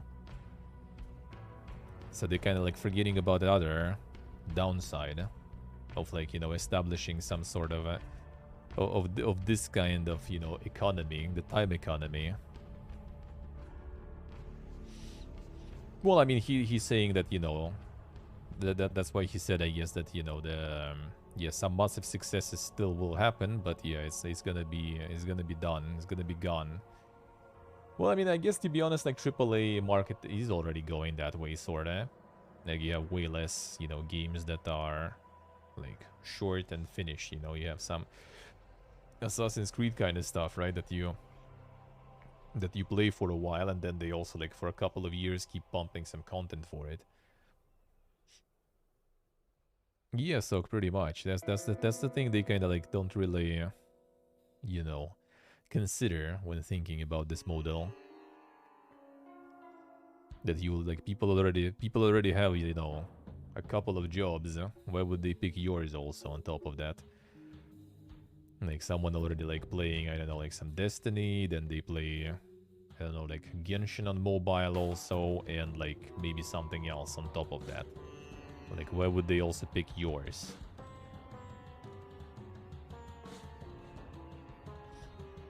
Yeah, the value proposition, I don't get that. Yeah.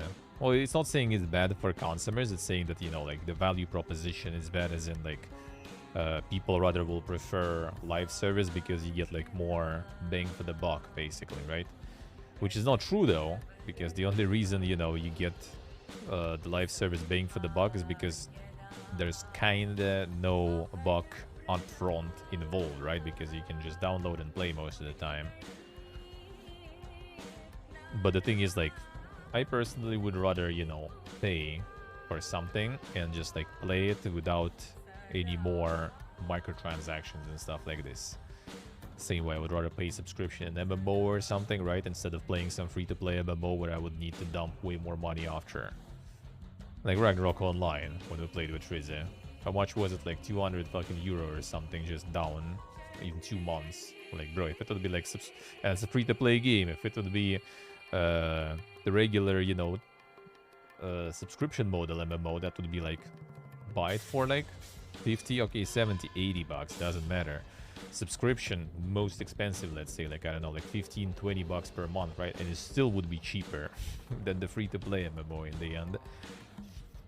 So yeah, that value proposition thing is also kind of pipiega there. So basically, I think this is kind of, yeah, just like trying to kind of like, you know, inhale some of the good stuff. Where's my good stuff? Where is it? There it is. Yeah, I think they're just doing the good old copium there, you know, basically. With this one. So we are doing this not because, you know, we just want more money, but because we care about the customer, because customer wants that.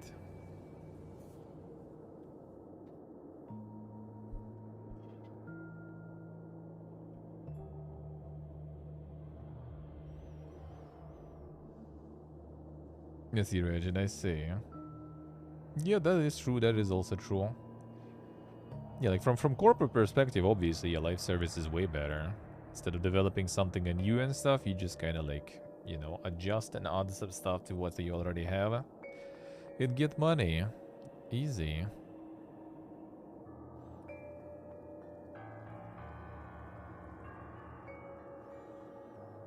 Trying to broaden our portfolio of products, our consumer reach, and our revenue streams. And so with that strategy, I think we found the balance between not relying too much on one product, but not going on the other side of the spectrum and going crazy and into an unmanageable plethora of projects and crazy products. Which, I mean, you don't need to have live service to just focus, you know. Alright, and then there was another take. Return to the Savage Planet, a Raccoon logic on sequels, big companies, and economic turmoil. That's from the guy with the wild take that, you know, streamers should pay royalties to the game developers for playing them games. So that's also kind of, you know, like the Pipiega galore. But that is one. That is the... That was the one that is good, eh? It's kind of more of an interview, but there was also the nice stuff here.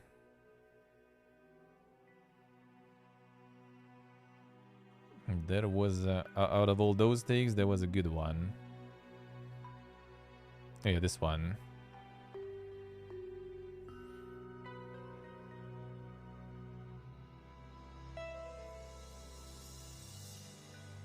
Oh, damn, I see, alright.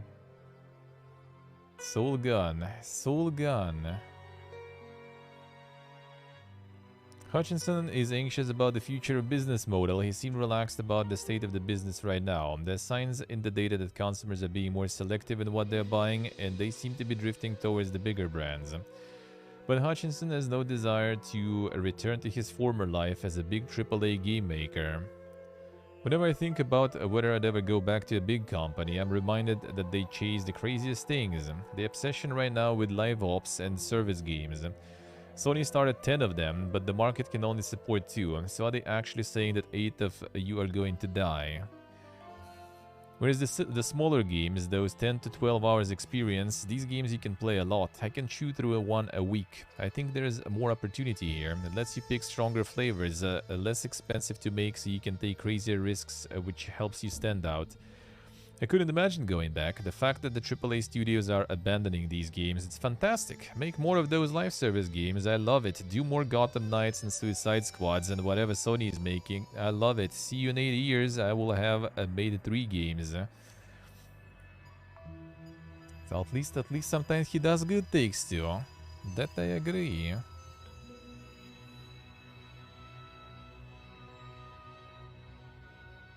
True, true.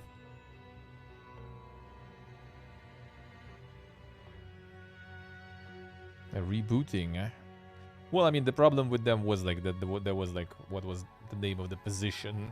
Like the creative officer or whatever. Like some dude that everyone knew that he likes, you know, that kind of games, right? With all these towers, you know, all that kind of stuff.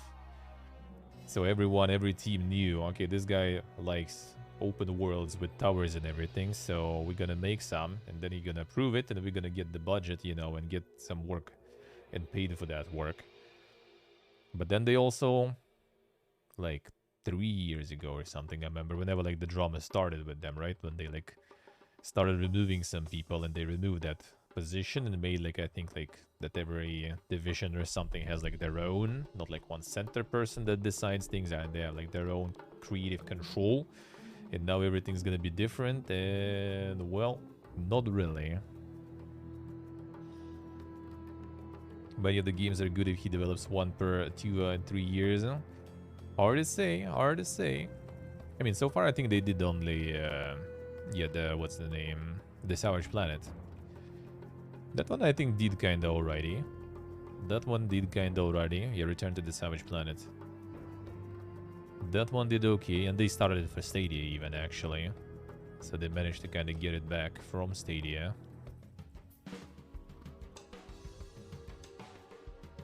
And we'll see what they're gonna do after that. I think that's like the more interesting and better way. Like you can consider it like not kind of like game as a service, but like kind of like development as a service of sorts, right? So you kind of like, you do different things, but you use kind of the same, like, you know, the technical base and everything. So you still decrease, and they said here too. So they were like getting the original code and stuff from Google, from Stadia. Yeah, getting the code base basically gave us back 18 months of boring work. So like using the same, you know, base, but experimenting on what you're making.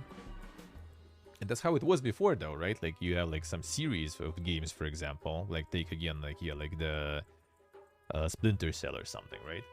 Like it's still, this is take the Dark Souls, for example, and like the From Software games, not all of them, but many of them, right? Like they still use the same engine and everything. They still, you know, kind of similar, all the Souls games, for example, right? And take Elden Ring even on top of that.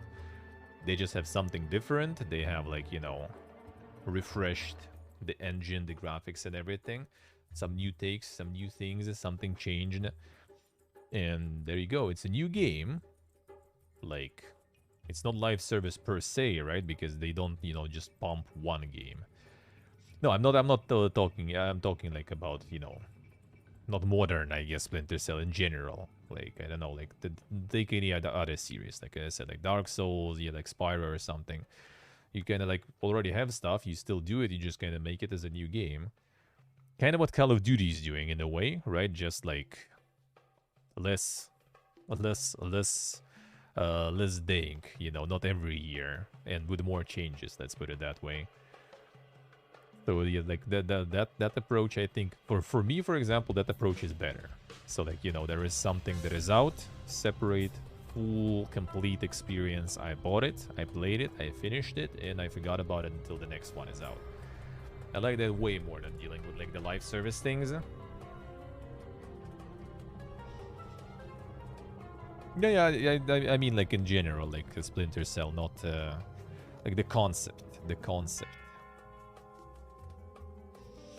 Yeah, Call of Duty is technically kind of like the live service if you think about it. But instead of like, you know, just keeping the updates flowing, they just kind of sell it to you every year. Which is like kind of shameless from the other direction, from the opposite direction, because, you know, Instead of just like constantly like doing the flow of content, they just like drop the chunk on you every year for like 80 bucks. That has like a little different shade of shamelessness, I guess. Let's put it that way. FIFA also, like Call of Duty is like not even like that bad, I guess, but FIFA, yeah, FIFA is the worst one in that sense, and like the sports games, yeah, because like the changes are minimal. Those could be live service games, actually, in my opinion. FIFA and everything, like, easily. They, like, update something drastically, like, once in a while. So, like, they basically just could last as live service games, no problems. But they also monetize, like, as live service games, right? So they kind of, like, they basically took both. The best of two worlds. They sell you AAA finalized product, right? And they also monetize it on top of it, like live service product. So they got the dubby. They got the dubby there. I mean, I guess also, you know, we're just like talking from the perception of people who, you know, who on the receiving end of this. So we're obviously not happy. But when you're there, I guess, you know, I guess you want to get some more money. That's just natural.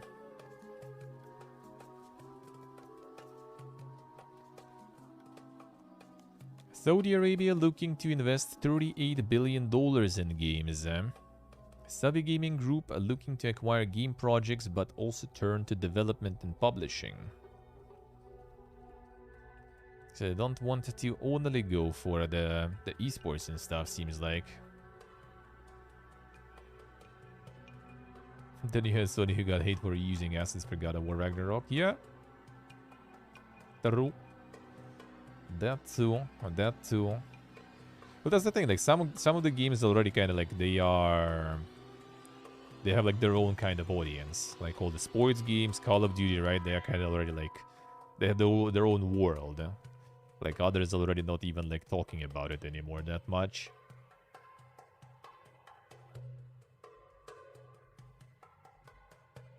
They aims to support local games industry in Riyadh. Now more of a esports company than a games company. What we are doing this year is focusing more on game publishing and development. It invested in Embracer Group and Nintendo, as well a number of esports outfits, including the acquisition of ESL last year.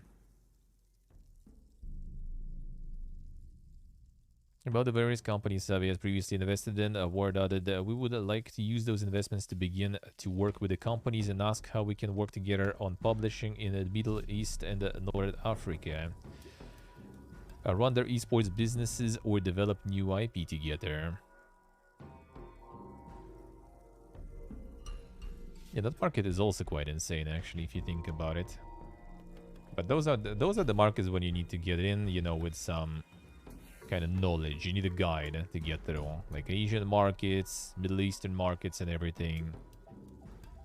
But if you get in right, that's gonna be big. That's gonna be big.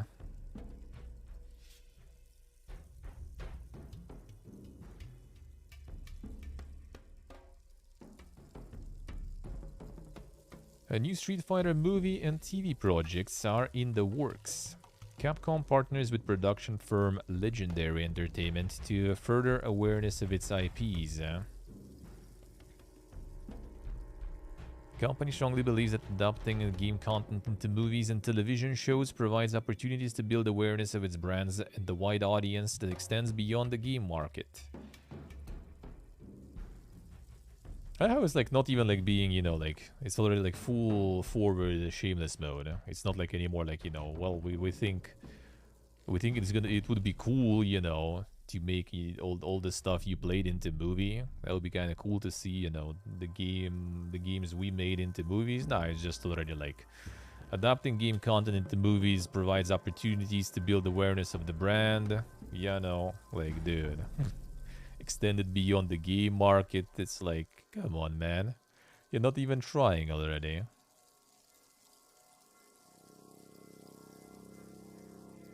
New Street Fighter projects announced as video games grow their cross-media efforts.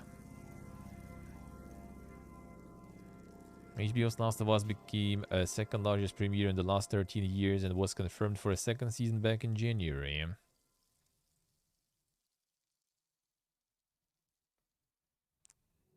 Everyone just want to expand, raise awareness of the brand.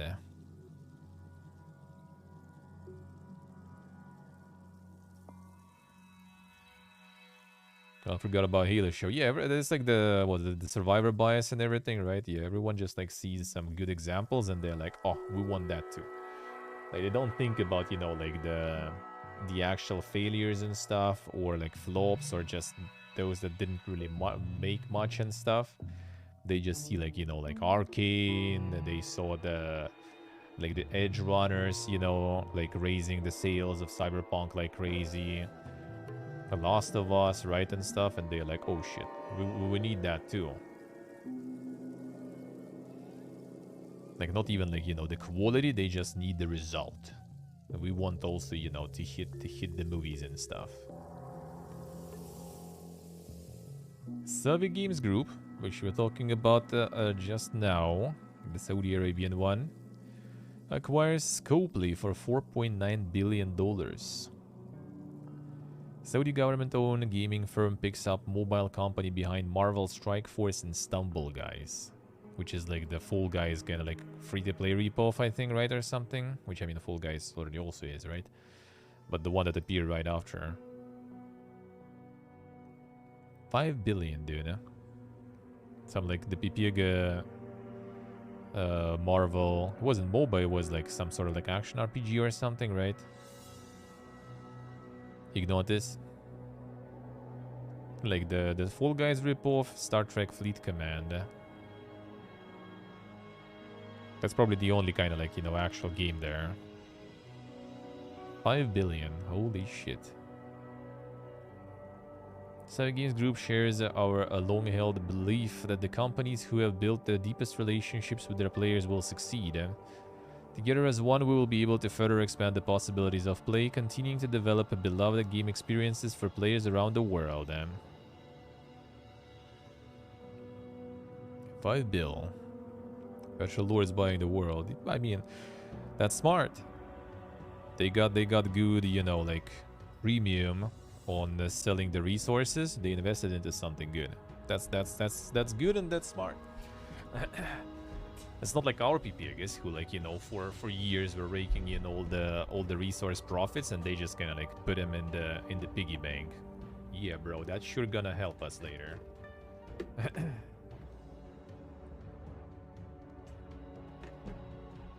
True, Steve, true. Not false. Not false. I would provide the brand recognition and everything, you know. Expanding to the other mediums. We could do that. A Dark Deception, a Monsters and Immortals dev. Details dispute with Monster Energy. Alright, this is the Fiesta. A Glowstick CEO calls energy drink maker a notorious trademark troll, pledges to take it to court. Dark Deception's Monsters and Immortals is being bullied by Monster Energy over the use of the word monster in the game's title. Fortunately, they are at it again. For a company that likes to target their drinks at gamers, they also like to try to bully and bankrupt game studios with a lengthy high-dollar litigation.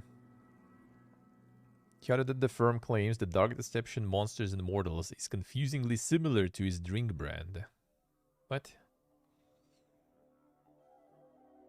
Living said that the energy drink company issued settlement terms that would allow it to keep the name unchanged. Among the proposals was that if a Glowstick agreed, it can never use the word monster for any titles in the future. What is that? Monster Energy has filed hundreds of claims over the use of Monster, including a challenge filed this week against Playtika over the Monster Treasure slot game. So yeah, don't use anything. So like, we're not going to be able to use any words soon, I guess. Ubisoft changed the title of Gods and Monsters to Immortals Phoenix Rising after Monster Energy challenged the publisher trademark for the old title. Like, even Ubisoft can't get away with that, dude. True, so true. failed against Monster Hunter, yeah. It's probably just one of those cases again, like maybe will win or something, right? But you're gonna spend so much time and money on that shit that is just not, you know, worth it. If even Ubisoft decided to pull from that, it's just easier to change the name, whatever. It's ridiculous, man. That's one of the things that is like generally completely fucked up in my opinion. We have like all this like copyright stuff and everything. It requires like some big reworks, dude. This is ridiculous already.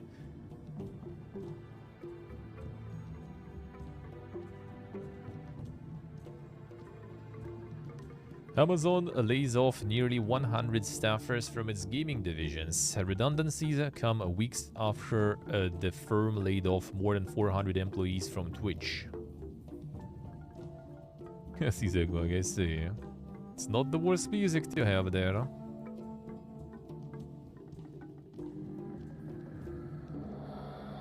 Yeah, so yeah, that's the ridiculous part. Like it has like nothing to do or like to even like remind of the drink. Like it's absolutely like irrelevant. Like it's just the word monster, literally. Like it has nothing to do with any like energy drinks, anything. Like what is this shit? Reported by Bloomberg, those affected include employees at Prime Gaming, Game Growth, and its San Diego studio. The memo to employees, Amazon Games Vice President Christoph Hartman said, going forward, we will continue to invest in our internal development efforts, and our teams will continue to grow as our projects progress. But yeah, apparently they actually increased the amount of people working on New World and stuff, though. So despite all the cuts in the gaming division, yeah, looks like Prime Gaming and stuff. But the actual game studios got more people in. Which is a good sign. That's nice. That is nice. Hope New World is gonna be doing good. And we can return to that one. And we will at some point. EA debuts EA Sports FC branding. So yeah, that's gonna be their logo. First post-FIFA football game will see the familiar circular EA Sports logo joined by a triangular companion. So that's gonna be their logos and stuff there. Yeah, I want to see how this will go in terms of sales and everything. I want to see how this will go. Yeah, it's kind of like here, like it reminds like somebody like UFC rather than anything.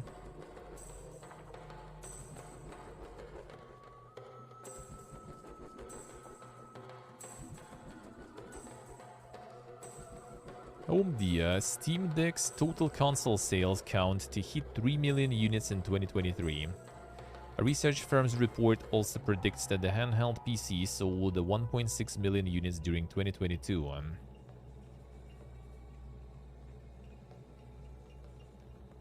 Clearly, the Steam Deck remains a niche portion of the PC gaming landscape. However, it is unlikely to deter Valve, which has plans beyond just selling hardware units. Additional research firm says that the device's limited retail presence is a weakness as it reaches engaged Steam's user only.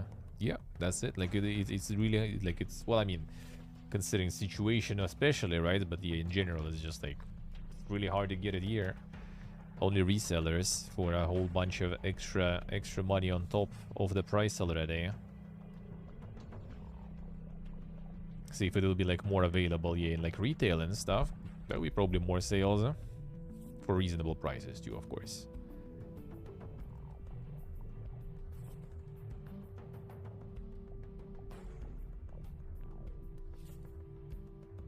Teenage Mutant Ninja Turtles, the Kawabunga collection sells 1 billion units. Collection of 13 action games hit the sales milestone since its August 2022 launch. The Boomer Classics, man. The 1 million copies. It's not bad. That's not bad at all. And just for some classics being re-released now.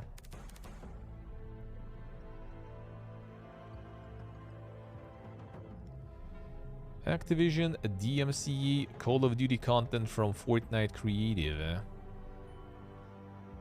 Fortnite's Creative 2.0 mode brought with it the ability for players to take the reins completely and build stunning maps via Unreal Editor. Unfortunately, some of these creators' creations have not gone unnoticed by other publishers. One such publisher, Activision, is starting to DMCA and is calling for the removal of any content that could be related to Call of Duty. The monthly survival going? I mean, it's going. It's going. It's getting in slowly. Activision has stated the creations of content related to Call of Duty are in direct violation of policies, meaning that the creators could receive bans themselves. Regardless of whether or not the creators intended to publish their Fortnite maps, Activision could still take action to enforce these policies. Currently, the maps inspired by Call of Duty that are up in Creative 2.0 are being taken down. Is this one? Yeah, it might be just a screenshot or something. Not sure.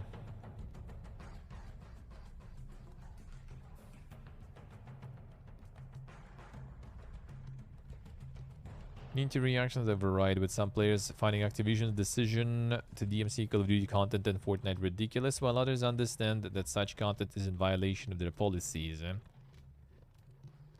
I mean, true. If there's a good, fair use take on it, distinct creative spin and inspirations from other games somehow allow the workaround. If you kind of like have some sort of fair use to hit there, then why not? Why not? Yeah, well, you can see multi-survival is going somewhat. We'll hopefully get through it. Hopefully. Another day, another month. We'll see. Just mirror the maps, yeah. Exactly. You know it.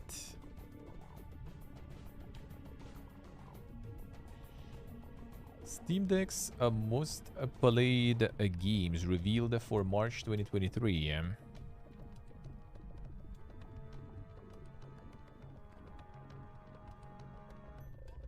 Let's see. What was the most played stuff there? Yeah, bogus. I think so.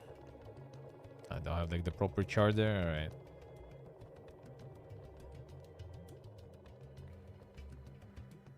I got the tweet stuff there. Even open that shit. Let's see. Decline to include any kind of numbering or ranking system. Come on, dude. Alright, Red Dead Redemption on Steam Deck. Alright, GTA 5. Elden Ring, which came in second place. No Man's Sky, Witcher 3, and Skyrim also made the list. Damn, son. People going ham. Hogwarts Legacy dominated charts following release in February. Seems to have topped the Steam Deck chart. Guys, not gonna open anyway. Still the image. That stuff doesn't open. That one does not. The ER flopped, yeah.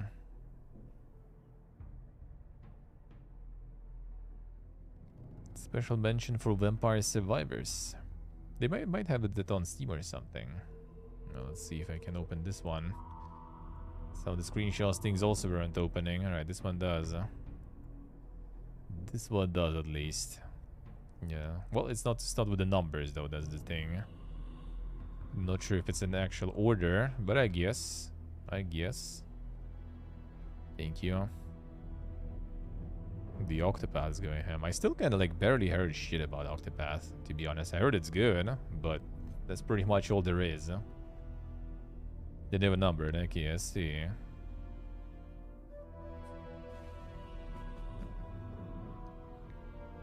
The Vampire Survivors. Yeah, Stardew's going ham there. Which, I mean, that does seem kind of like a good fit there, I would say. Like Slay the Spire also is something that would be really nice to play on the platform like this for sure. Yeah, Monster Hunter. Fallout 4.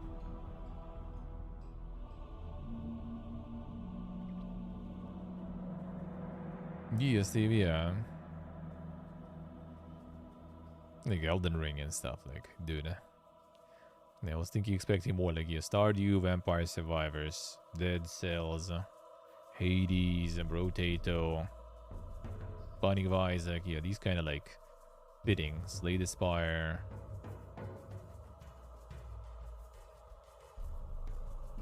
Yeah, so pretty much. The only reason I was kind of considering to maybe use it as, like, the streaming PC sort of, right? Because you can run OBS on it and everything. But, yeah, still kind of, like, not sure if that would be a good idea. Still kind of thinking about maybe investing into the streaming, like, PC separate setup. But yeah, we'll see. I might just get a laptop or something if I'll find something decent for a reasonable price, because that would be nice, you know, to like travel around if needed. If gonna happen.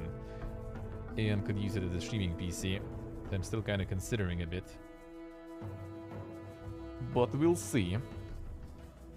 The money's kind of tight, you know. And things are kind of still uncertain all over.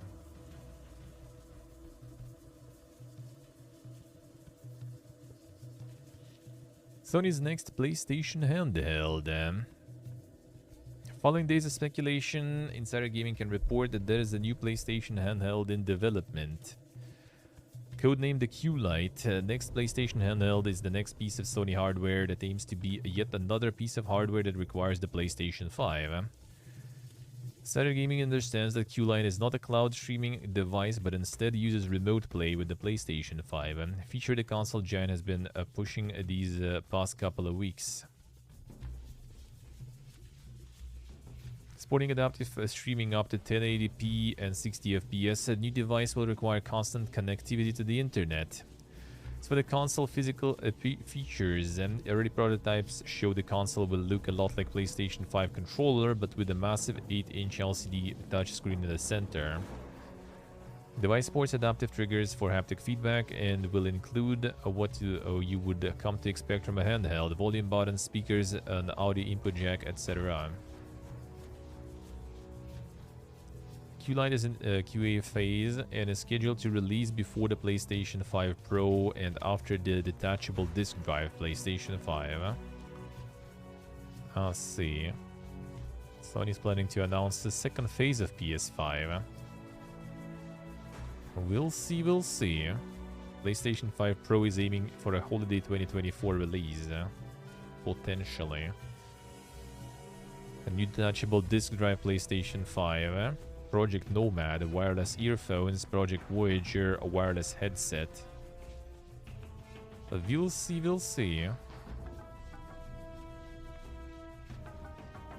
A glorified Steam Link up? Yeah, well, I mean, that's how remote play works. Since I didn't have the capture card, I still don't, right? Like, it's still waiting for me somewhere there that I will never be able to pick, probably.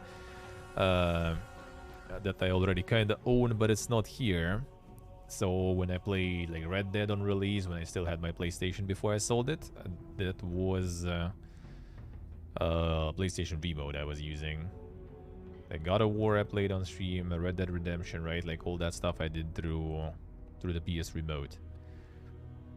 And I mean, it's nice to have it, but you know, the whole device just for that? I don't know, dude. I don't know.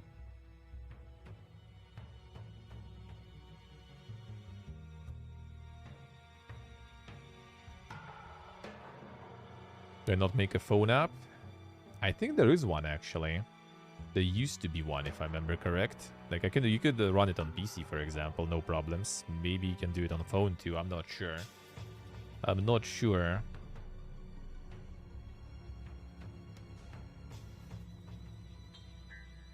Let's see, Steve. I see.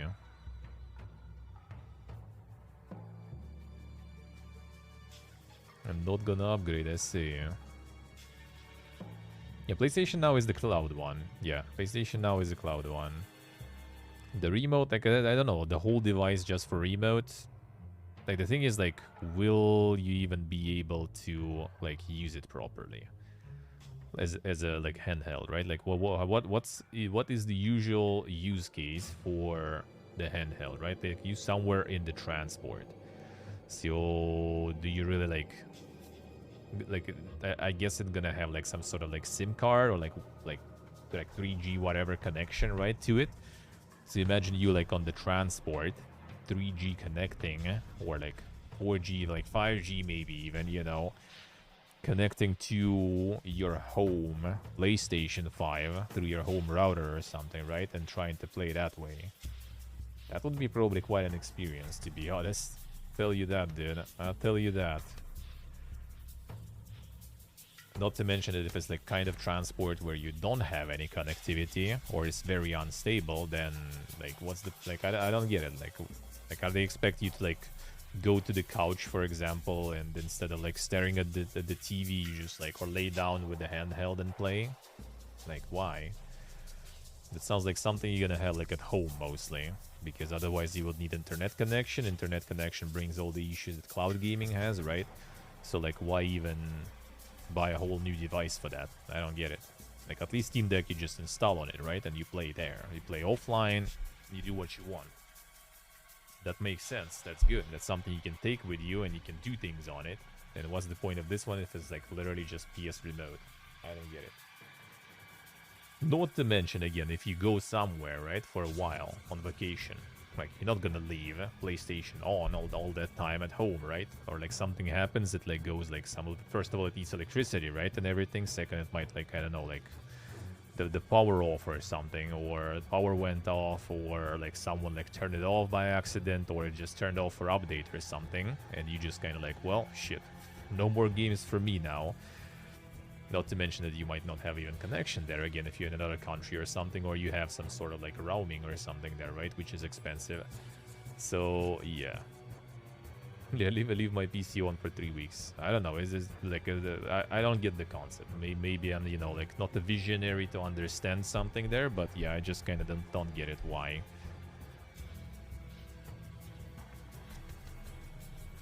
The less realistic making it remote plays, yeah. Like it was like I literally I was playing through remote play, right? I was the PlayStation 4 non-pro had 720p maximum on a remote play, right? So I had like my PC all set up here, right? My router is like literally like here in this thing at the bottom there with a cable connection, and PlayStation was like here also. Actually, I put it like right next to the router, like down there too.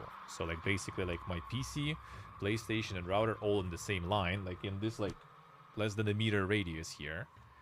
And I had lags. I already had like, you know, sometimes these like weird artifacts. Now imagine if you are like outside, somewhere, not even like super far, but outside on mobile connection. And as a person who streamed from mobile, I can tell you that, you know, it might be 5G or something, but it's not about the speed, it's about how, you know, consistent it is and how stable it is. And that's a problem with mobile connection. Unless you just like stop in one place, right, with like antenna or something, then maybe it will be stable enough. But if you walk, it's already unstable because you switch stations all the time. There is like some like building on the way or something. It's already like going janky. And then you have like your home internet connection, and you have like basically double, you know, the ping. Like when you connect to the cloud servers, at least cloud servers make, you know, like the best connection possible because it's data center, right? They have like perfect connection there. But this is not data center. This is your home internet with like your mom watching some shows on Netflix or something on the same time, right? Your dad watching porn or something, and like everyone is doing something and your internet is complete garbage, and you also on the phone internet that is also complete garbage, and there is also traffic involved if it's your phone internet, right? So like, I don't know, like what's the point of this device? I don't understand. I don't get it, man. I don't get this. Like the commercial niche for this device, I don't understand. Maybe it's gonna be different. Maybe it's just, you know, because of the rumors, the leaks. So maybe in fact it's something else. Maybe it's like only was tested as remote play, but you can do something else on it. Maybe it also has PlayStation Now, so at least there is cloud, so that makes it, you know, kinda okay. But still not super okay in my opinion to buy the whole separate device for that. Yeah, I think they kind of just like trying to catch this like handheld hype, sorta, because, well, I mean, Switch, right? And then The Steam Deck is doing quite well, and everyone started to make their own rip-offs of this of the Steam Deck, right? So they were like, oh shit, we also need one. But PlayStation Vita kinda worked bad, so let's try something different. And we will try to make it even worse. Well, Vita wasn't bad on its own, it's just like never really kinda hit it. To be honest, mostly I think because there was like no games for Vita, basically. It just kinda like died pretty fast. PSP still works. Yeah, I had like friends with PSP back in the day, and like they were playing that shit for a long time. Yeah, they just kind of neglected it, that's it. And it's still like something, like my brother, for example, sold his, and like someone like gladly bought it. They were like, oh shit, that's so nice, like can't find it anymore anywhere, so like they were happy that they could buy it. 3 PSP, holy shit, alright. Yeah, the memory card was ridiculous and stuff, yeah. The best gaming times, I see. Now, our friends had like all had like the modified ones, right? So they had like all the emulators with like load of games from older consoles on them, right? So it was just like the giga machine there. You could play all the like the PlayStation games, you could play all the emulated stuff, like it was ridiculous. And it like worked pretty good too. So yeah, like I don't know. We'll see when it's out, because like if it's just a remote play thing, I can see so many issues with that I don't even know. Maybe if it's like super cheap, which I really doubt, right? But if it's gonna be like a couple of hundreds just to pretty much like so you can like I don't know go to the bathroom and keep playing or something or something like that, I don't even know. Maybe it's like I don't know. So like when the TV is taken, you know, by someone else, and you can still kind of play in your room or something. I don't know, maybe. Still, and still, why? Don't get it. Don't get it.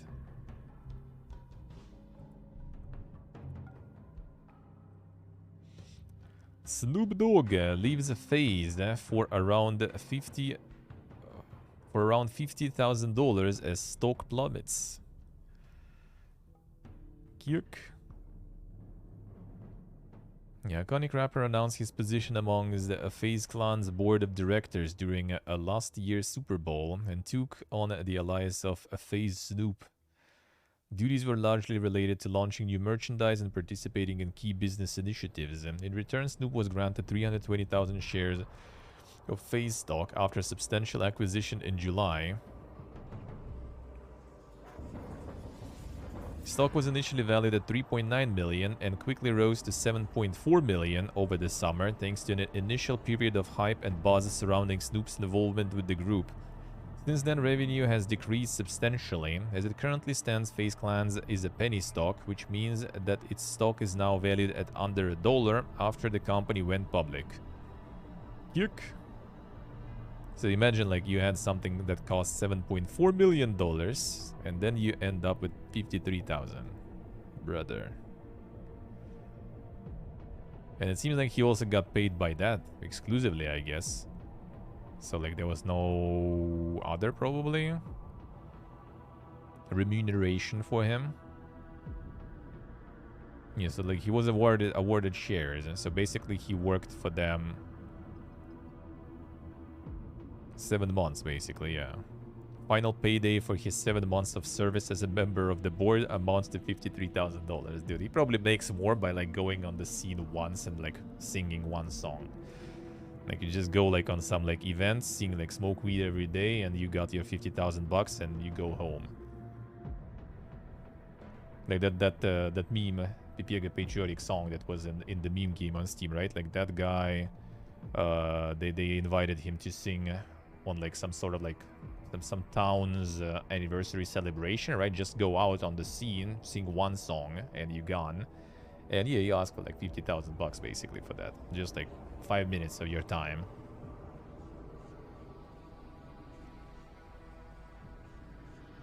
"20 quotation marks for worked." Well, I mean, yeah, true. That is true. No, I mean, he like associated himself and his brand with that stuff, and he promoted some stuff for it. So yeah, I wouldn't really say. Like, I mean, probably some brand that wanted him to promote, like, I don't know, like some like clothes to promote like the new line. They would pay him way more probably just for one ad or something. Just for one ad they would pay him more. So like, I mean, for us that maybe seems not like work, but for him, you know, it's something he does for a living, so yeah, that's work. He worked, you know, to get himself up there. Now he's kind of like still working, but it's just different levels of pay involved. Let's put it that way. Still have never seen him stream after the incident. Alright. Yeah, that feels probably bad, eh? When you had 7 mil and then you have 50,000, dude. It reminds me of like the crypto stuff initially, when there was like the initial coin offerings back in the day in 2017 beginning and the end of 16. No, 17 end in the end of 17. When we did like all our crypto fiesta there too. Like sometimes you hit it good, sometimes you just get too greedy. It's when like, I don't remember how much was it initially. Like I was like, my investment in crypto wasn't like back in 2000 like 10 or something, I guess, or even earlier. Not 10, I think. So like the overall it was like $100. 152 bucks probably, $200 probably. So I don't even count that whatsoever, right? So I don't remember how much was it in like in dollars. And it was like the AI company back then. I actually need to check how they're doing now. Don't think any super good though. You know, that was raising how was it called? Was it like Ant, I think, or something? I already forgot that too. Like it's basically like Chinese company and they had like their own like crypto there going, their own currency that is not so anonymous and everything too. I think it's still going. So they were raising in that stuff, so I don't remember how much was it and stuff. Like it wasn't Ethereum or something. So I don't remember how much I got in. But basically it was like X50. So I guess it was like 1 Ethereum or something. So like a dead X50. And it was like 100,000 I think at some point, or even more if I remember correct. And I was like, PP again. It can go higher. I believe, I believe, this project has future. And then, yeah, now that shit costs like fucking pennies in the end. But, you know, you win some, you lose some. At least on some other projects it was going better. At least somewhere else it was going better. Yeah, it would be nice to have that 100,000, not gonna lie. But the greed, the greed. Yeah, that was like all the rule about that, you know, knowing when to peace out. Like on some projects, when you see that there is no potential, like you make like X2, X3, and you peace out. But on some projects back then, especially when everyone was super enthusiastic, you were like, oh shit, no, I'm long term here. That shit is like so much potential in this technology. Yeah. 5 years after. Where the potential is. Well, actually, to be honest, some do kind of well, but still not as well as like X50 or something.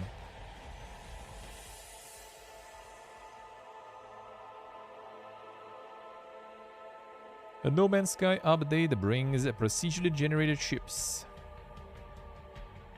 Yeah, it's hard to let go, yeah. Especially when like you had a lot of experience and like, you know, your friend also is doing that. You kind of like, yeah.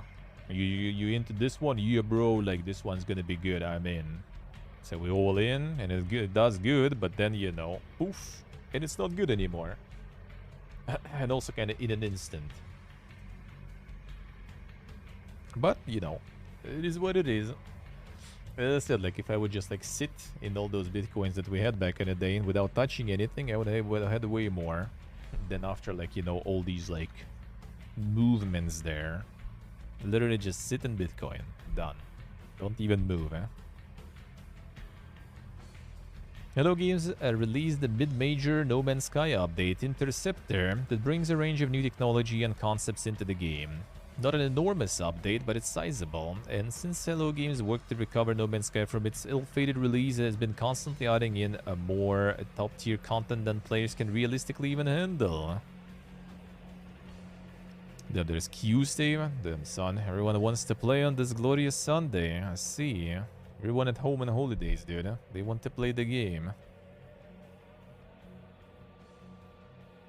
The core focuses on the new ship's interceptors, which are procedurally generated. So it's like the NPC or something? Sentinel interceptor starships, which are said to have hundreds of potential combinations. These ships will dramatically differ from one to the next, and being highly advanced, they boast potent technology and upgrades. Let's see. Corrupted planets. Corrupted enemies. Corruption itself. Pog.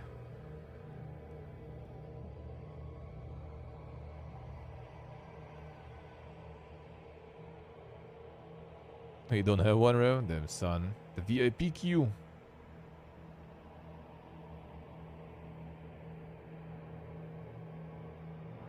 If you're not good with making up your own adventures, yep, true. That's why sometimes I kind of like don't really like Super Sandbox. I'd rather just have some sort of like goals, you know, missions and everything. Rather than just like, well, do whatever you want. I mean, I don't know what I want, dude. There's so much to do, I don't even know.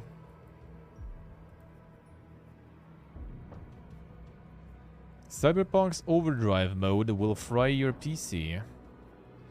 On April 11, Cyberpunk 2077 will receive a massive update, picking up Overdrive mode, which introduces path tracing to the game and gives it some of the most mind-blowing graphics and lighting effects you'll ever see. There's one problem, it's going to fry your PC. Insane. Overdrive mode looks gorgeous in 1 FPS. Not exactly a joke. Shown that in testing, Cyberpunk 2077's Overdrive mode pushed RTX 4090 GPU down to its knees, forcing it to max out at a frame rate of just 16 FPS. That was when the game was being rendered in native 4K, but when DLSS 3 was switched on, the game stabilized, leaping up to around 100 FPS. Damn son, DLSS power. When Overdrive mode drops in Cyberpunk in a few days, it will ray trace every light, introducing enhanced shadowing, realistic tones and hues, and jaw-dropping visuals, the likes of which have never been seen before.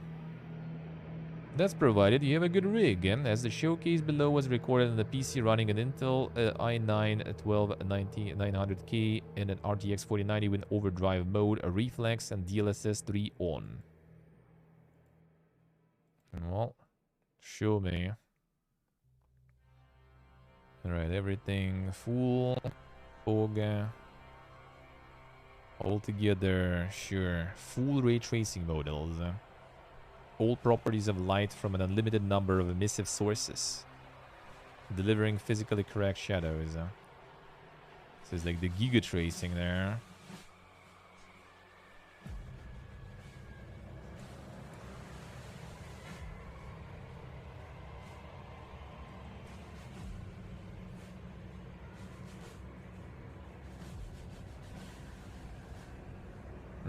That was kinda weird. So this is the super RTX, okay? So like first is RTX, then it's off, then it's on again already super. Oh yeah, here's the FPS time.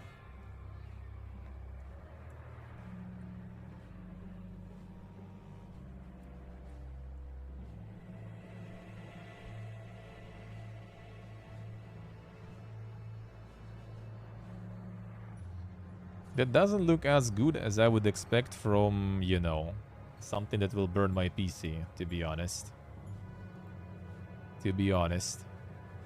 Let's see, Rev, alright. Yeah, that's the blur. Seems like it.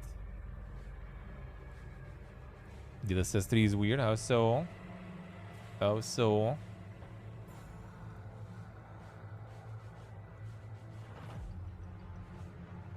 Oh, yeah, that's true. That is true. Square Enix and Microsoft's a working relationship, reportedly functionally wrong. Yeah, I see, Rav. I see what you mean, yeah. The claims are brought to light in a report from Windows Central Just Gordon, which highlights that the Final Fantasy Pixel Remaster Collection will not be available on Xbox as part of its console launch. The Remaster Collection contains Final Fantasy 1 to 6 and was previously only available on Steam and mobile devices.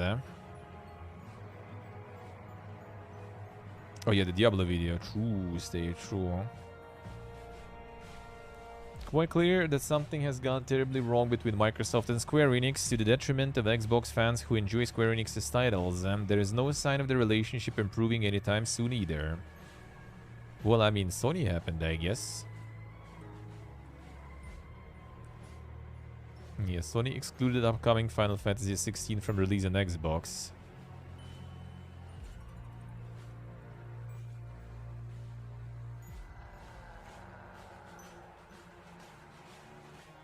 Starfield Chronicles, Souls-like spin-off, Stranger of Paradise. Still no word on major titles like Final Fantasy 7. I mean, true, I guess.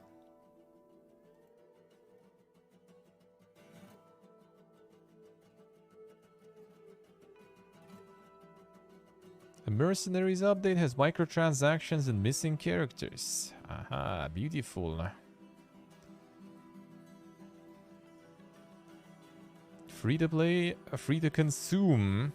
That's an interesting way to put it, I guess. Upgrade to Resident Evil 4 Remake. Time-saving microtransactions exist in the game that allow players to exchange real-world cash for a pay-to-win weapon upgrades. Feels good, man.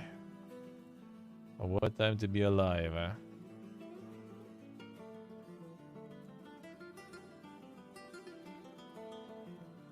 Twitch touts new sponsorship system that stresses out streamers. Wasn't much revealed, to be honest. Well, I mean, it was already revealed something. There was already revealed a little. Don't say anything about it here. Yeah. Subcodes sponsor gift subs and sponsored sub discounts. So basically Twitch is like trying to get into the sponsorships too. So kind of like the bounty board, but now expanded. So now, you know, now sponsors will be able to sponsor the gift subs and everything too. And sub discounts and everything. So yeah, they want to get... They really want, like, they already got the revenue share from subs, and now they want to get more, as much as possible from the sponsorships too. Which is, as I said, like, for small streamers, that's actually not a bad thing, if it will work for small streamers, because I think bounty boards weren't exactly working, and they were really, like, region limited too. So, yeah. Not sure about that. Not sure about that. For big streamers, like, they all do direct sponsorships. Like, there's absolutely no point for them to pay some interest to Twitch unless Twitch will kind of, like, make them, you know, do that kind of force it a little on them or something. No one's gonna do that. And if they try to force that, then people are just gonna cancel the contract. Well, I mean, not a lot of people have exclusive contracts anymore, so they're just gonna quit. Kind of like, you know, Ninja unpartnered himself so he can restream everywhere. I think Moist is now also doing the same. As soon as his contract is over, he's going to be just streaming everywhere, and he doesn't care about, like, you know, the partnership affiliate or whatever on Twitch. So, yeah, like, the big streamers probably just going to kind of dodge that because they don't care about it that much. And for small streamers, that's good, though. But, yeah, usually whatever Twitch does is not really for small streamers, so... I kind of doubt it's gonna work. Not to mention, like, not a lot of well, actually, like, gaming companies kind of starting to realize, like, for example, like the Deep Silver with Dead Island coming, right? They kind of, like, even if you already, like, around like 15 or something viewers average, like, you're welcome to, you know, to request the key and stuff. And I think people just gonna be, you're welcome to be part of their, like, content creator program. So you're gonna get at least, like, free keys you're gonna be getting. And I mean, I already, like, was offered, like, recently, like, 3 sponsorship opportunities with 2 that I would actually kind of get, but, you know, thanks to my spawn debuff, right, where I was spawned, I kind of couldn't, unfortunately. But at least, you know, the fact is there that they still, they do look into sponsoring the small boys too sometimes. So we'll see if Twitch will actually unlocks, you know, the opportunity for small content creators to get some, then, you know, it's better to get some opportunities and pay like, I don't know, like 10 or something percent to Twitch than get no opportunities, right? It's better to lose 10% out of something than lose nothing out of nothing. But for big streamers, yeah, I think everyone just gonna like, if they try to enforce it, they're just gonna peace out most likely. Because for many big content creators nowadays, like having some sort of like big ties and contracts with the platform is just kind of like limiting their own reach. A lot of them would rather like stream on all the possible platforms and make content on all the possible platforms too, just to get rake in as much as possible and then monetize it through direct sponsor opportunity. Which apparently a lot of them were doing when Twitch like did the bounty board. A lot of streamers were just getting, you know, the bounty offer from bounty board, like, you know, to play something for some amount of time and get paid that much. They were just like, you know, taking the name of the game or whatever, directly contacting them like, yo guys, I'm ready, sure, and getting paid more, basically, just by not dealing with Twitch.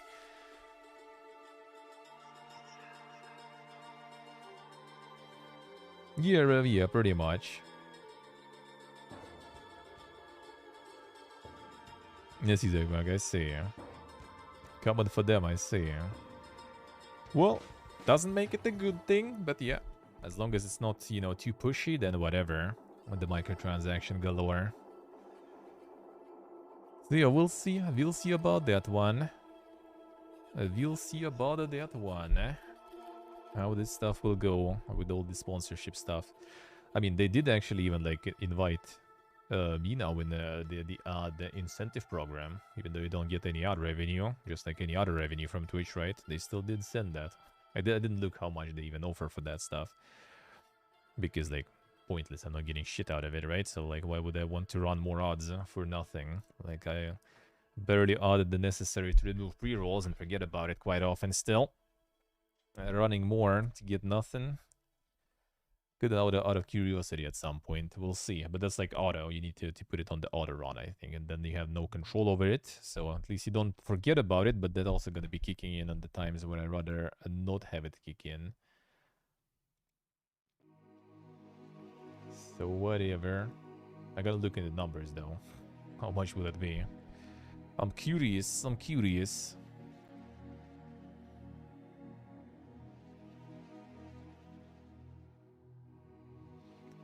Escape from Tarkov Arena maps revealed a new update. So that's the deathmatch mode, eh? It revealed Escape from Tarkov Arena standalone game. Plans to bring a session-based arena-focused combat platform to Tarkov's ecosystem. First update in almost 4 months, BSG has dropped a series of images on Twitter that effectively detail all or at least most of the Escape from Tarkov Arena maps. Also look like the Fortnite creator mob, yeah. The maps recognizable from the earlier showcases are totally brand new. Battlestate Games have taken inspiration from earlier games such as Contract Wars and Hired Ops, as a couple of these maps closely resemble environments offered up in those titles several years ago. Millions in the arena now. Yes, it's just gonna be full like PvP experience, I guess. Alright.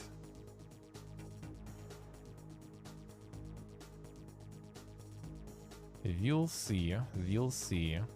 Yeah, people weren't really super happy about that, but I mean, you never know. Maybe that will actually work kind of good, huh?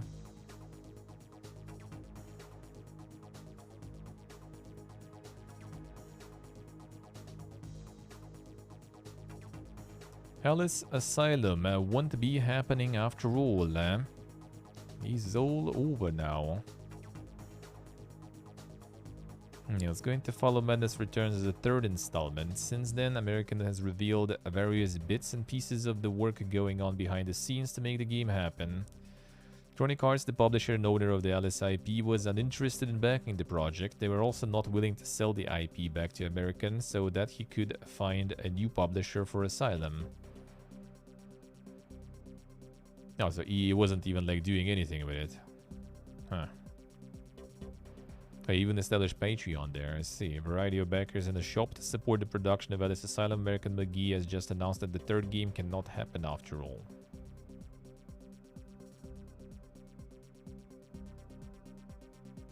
So it was supported by fans and then... Okay, not letting him buy it though, yeah. Tell us a book, yeah. It is. Well, actually, like not the... Well, Alice from the one... I'm not sure the English name actually of this one. But you know, just kind of like with Monster Energy, I guess. The same stuff here. He decided the market isn't right for the third installment, despite the previous game's popularity. I wouldn't really say that was that popular. I mean, maybe kind of popular, but wasn't really garnering that much of good reviews back then. Not interested in selling the IP. Means that the game cannot be published at all. Oh, I see. So it's still because of them. DTE responds in the years-long battle to get Rycialis. American stated that he's stepping away from the project entirely. Third game ever comes to fruition, he will not be a part of it despite leading the first and second titles. Said that he will instead be focusing on his family and running his online shop. Interesting, alright. Yes, there we are.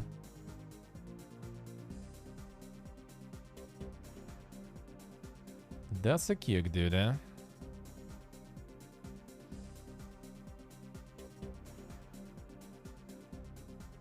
He was like for a while he was already like farming the Patreon and doing something just to get denied. That's a weird one, dude. Yeah, they at least could like allow it to happen. I think it's just like because the second game wasn't really like getting that crazy good reviews, and EA probably just don't want to. Which again, still weird. Like they could at least like give the license, and he could find someone else to fund it, I guess. Do something with it. Not think it's gonna be associated with them.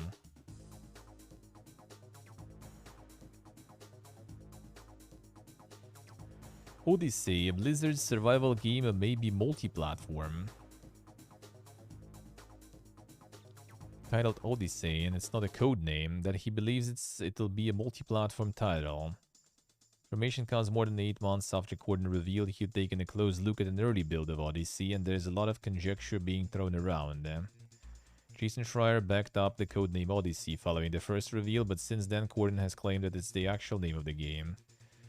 Furthermore, Corden stated that his suggestion that the game will be a multi-platform isn't based on anything he's heard. Resembles Everwild, a fairy tale survival game with building mechanics, in-game peer-to-peer economy system. Aesthetically reminded Corden of Fable Legends, not an MMO, but a traditional survival game.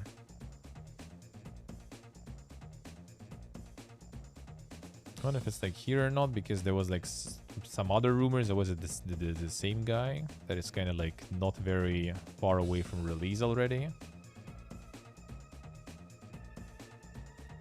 We'll see, I guess we'll see. The no risk kind of deal, yeah. They could. Like, they wouldn't put their name onto it or something, for example. Just give the license.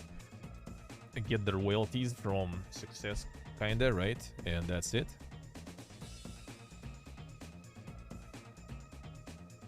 Yeah, just might be some sort of side project in the end. Could be.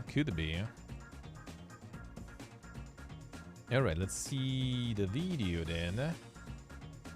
Let's see the video.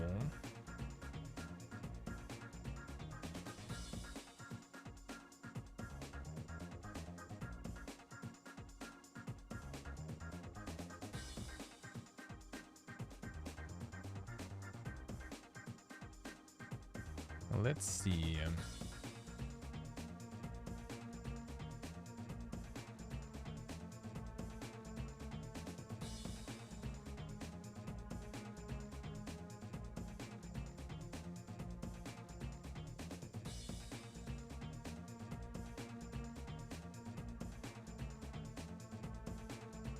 Oh, there's a video. All right.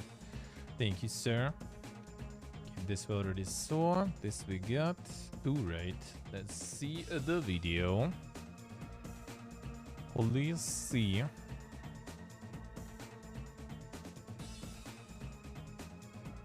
Look at this YouTuber. Where you be? Let's wait until it loads fully first before pressing anything else. Ghost complete VPG mode there. There we go.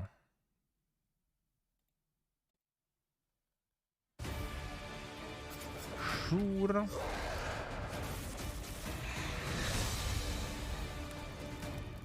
We're really So excited what about we're gonna getting get this for game the in players' hands. in the Letting them game. experience this massive world.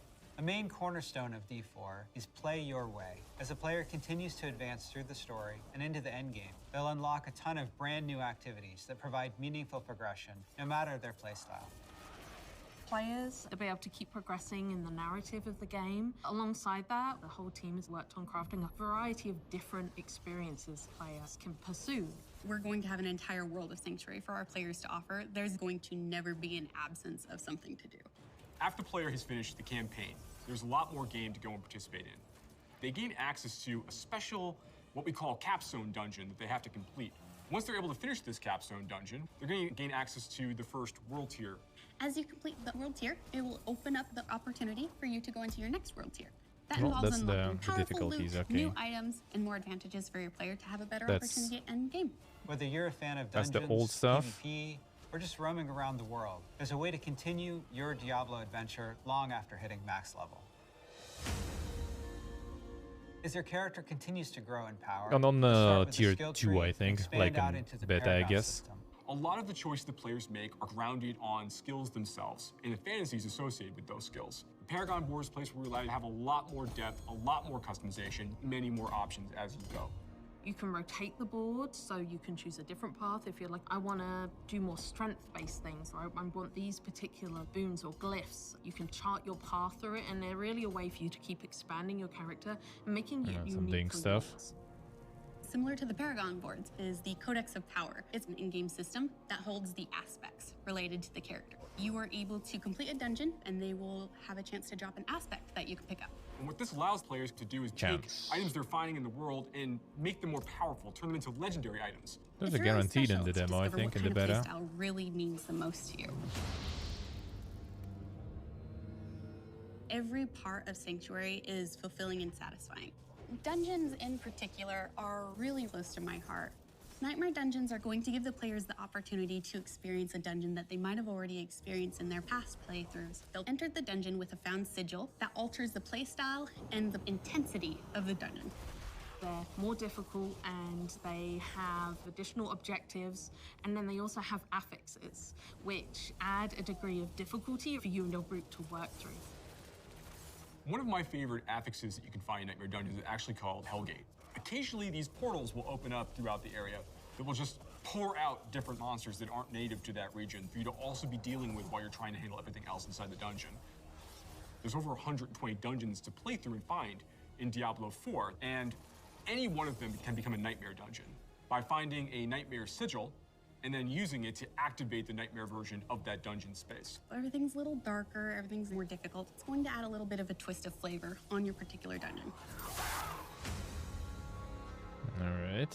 There's some targeted activities in Diablo 4 that suit what you're feeling in the mood for. The Forces of Hell are starting to have more influence in certain parts of Sanctuary in the vast interconnected overworld of the experience. And as the players are going into Helltide areas, they're going to find even more powerful monsters. And by killing them, they'll be able to gain these special shards they can take to go and use to purchase these big rewards are available at these caches that are found littered throughout Helltide areas. The sky darkens and the rivers run red, meteors fall from the sky, and the monsters get harder. We really want to create new experiences for the players. There's one I really like called Whispers of the Dead, which you get from the Tree of Whispers. The Tree of Whispers is grim and a little gruesome, but it's also something mystically haunting and kind of beautiful. The tree has a little bit of a grudge against our players and it would like for them to go serve its needs. So you're going to go serve these bounties, gather different rewards, different items, and bring them back to the tree in hopes that it can exchange you something really meaningful. Maybe you're going to go to the Fractured Peaks and take out some werewolves that are rampaging in a town. They're contained activities that you can do alone or in a group. We really wanted to create variety for people to be able to spend time where they wanted to in the world. It's very cool the way it's been put together, and I can't wait for people to see it, to be honest. The PvP-ness. In Diablo 4, we have a focus on the world of Sanctuary. And there are parts of that world that we call the Fields of Hatred, where Lilith's presence in Sanctuary has begun to seep through and manifest these poisonous areas throughout the world. When players go to these regions, they get to engage in player versus player conflict. These offer opportunities for the player to collect shards. But there is a little bit of a catch. In order to get these shards back to town, you will need to purify them. Other players will definitely know that you're attempting to purify your shards, so you'd better be prepared to fight if you're going to be playing any PvP, and be prepared that you might lose some stuff in the meantime. Once they've got the purified shards, they can take these, go back to nearby towns to sell them, Like and then extraction use that to buy also a in a whole bunch of way, I interesting guess. cosmetic items and rewards. It's a place for people who really love PvP and want to still get loot and still increase their character's power. If that's the way they want to play, they can.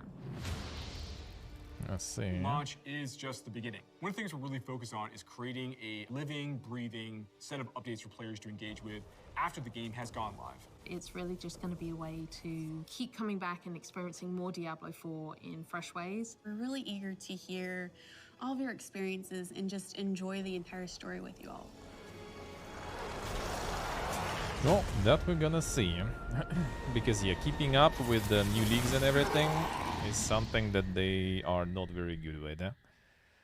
Because Diablo 3 seasons and leagues are, you know, not even really the leagues and seasons, to be honest.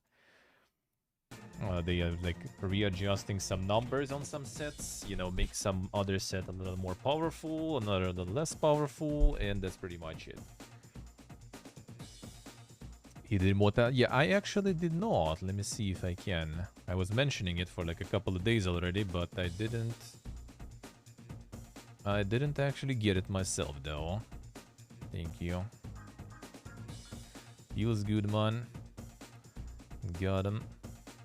Battlestar Galactica Deadlock. Get it free.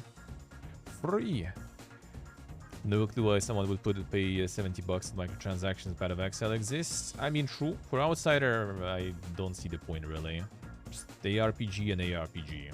Just, you know, whatever you like, how it looks, how it plays. If you try it, of course, right? Like big, and whatever you have money for, big that. For me, it's like Diablo, right? It's something I played. Something I played for a long time since, well, the first one I mostly saw rather than played, I guess, but yeah, the second one I played a lot, and the third one I played a lot, and then I played the first one still already again, and replayed them all not long ago on stream, so it's Diablo. So I'm gonna like try to get it, because it's tricky here, right? Gonna try to get it and play it, but yeah, for someone outside, not sure really.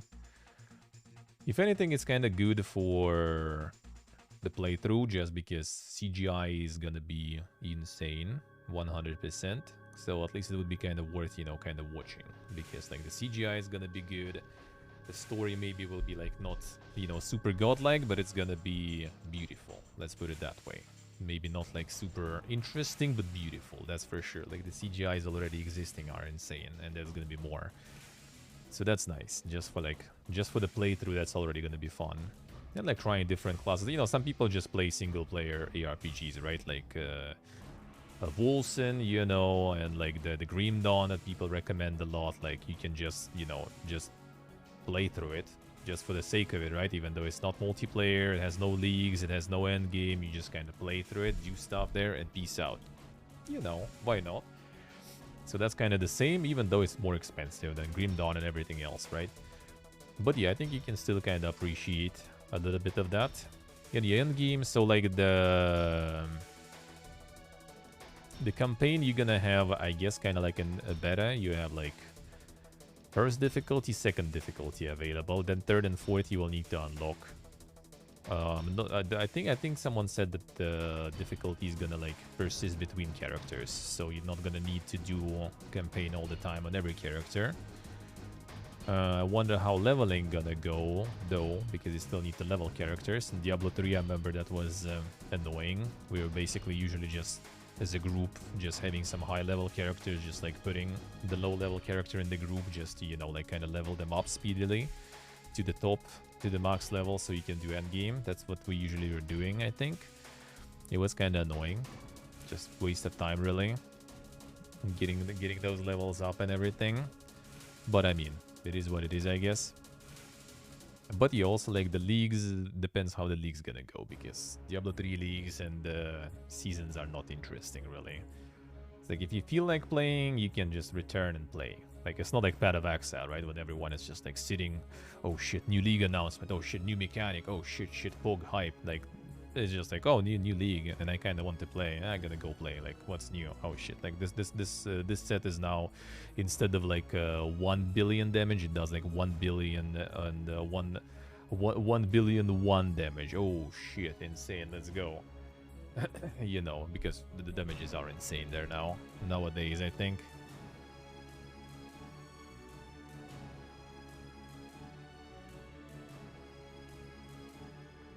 Gonna unlock the veteran tier. I mean, could be. I mean, as long as you need to do like only one playthrough, and then you just kind of unlock the next tier, and then you can like unlock other ones in a quick way somehow. That would be nice. Like you don't need to do campaign 1, 2, 3, 4 times like it was in Diablo 3 actually, for example, which was annoying, to be honest. It's a good campaign, but when you do it again and again and again, every character in every season, is just already, dude, too much.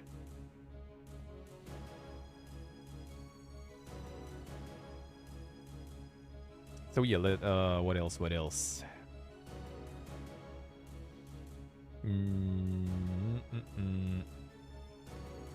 So the sigils is the stuff that you...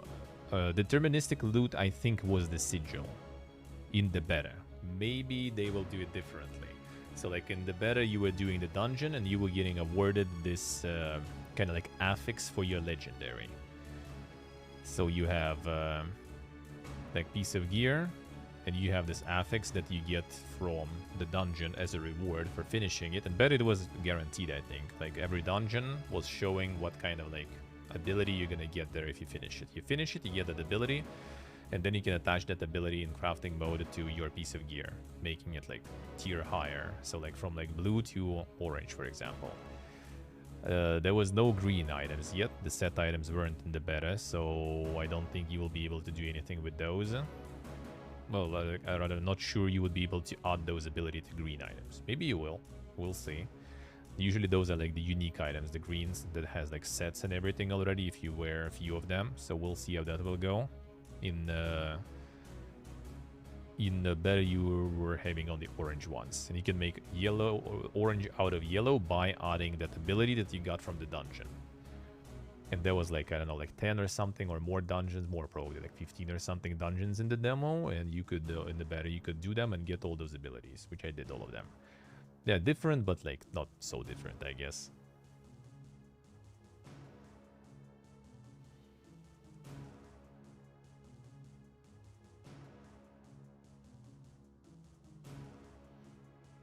Run the same dungeon 100 times, then to get the item you want. Well, that's why there are gonna be a lot of dungeons. So like you maybe you don't need to get all of them, you just go for abilities you want, right? Maybe you just need to do those dungeons once on your main playthrough, and then you have all those abilities ready. Maybe. I'm not sure actually. And then I guess you go already for modified dungeons with those like the nightmare mode, right, and everything, and then you farm for some other items, maybe some like resources for crafting or something you farm there, you know, this kind of stuff. Maybe. I'm not sure actually. The runes you enhance dungeons with the end game mod, I guess that's gonna be like some sort of resource or something else you gotta farm there. I don't even remember what we were farming in Diablo 3. Well, I mean, obviously items, right, can drop there. That's why we're doing the rifts and everything for. Then, like, some resources, I think, or some shit. Like, currency and everything, you know, this kind of stuff. So you just, like, farm for that. Yeah, the Hell Tide is gonna be just... the campaign areas with modified difficulty. Well, I mean, it's pretty much gonna be like I don't know exactly how Path of Exile works. Like, right, I haven't played, but there were like rifts in Diablo 3, like I think regular and greater rifts and stuff. So you could you were just like, you know, opening the portal, going in like and just farming those again and again and again and again. Like there was nothing else really. Like you weren't going into the world that much whatsoever outside of leveling. Like you were just running the rifts. So I feel now they probably maybe just kind of trying to make it, you know, a little different. So we're probably still gonna have rifts or something, I bet, because a lot of people like that system kinda, so they probably will be in. But maybe you would need to farm something to open some dank rifts. So you go to the dungeon, for example, farm some resource, and then with that resource you craft some sort of key for the rift or something. Or you just drop those keys in those dungeons or something.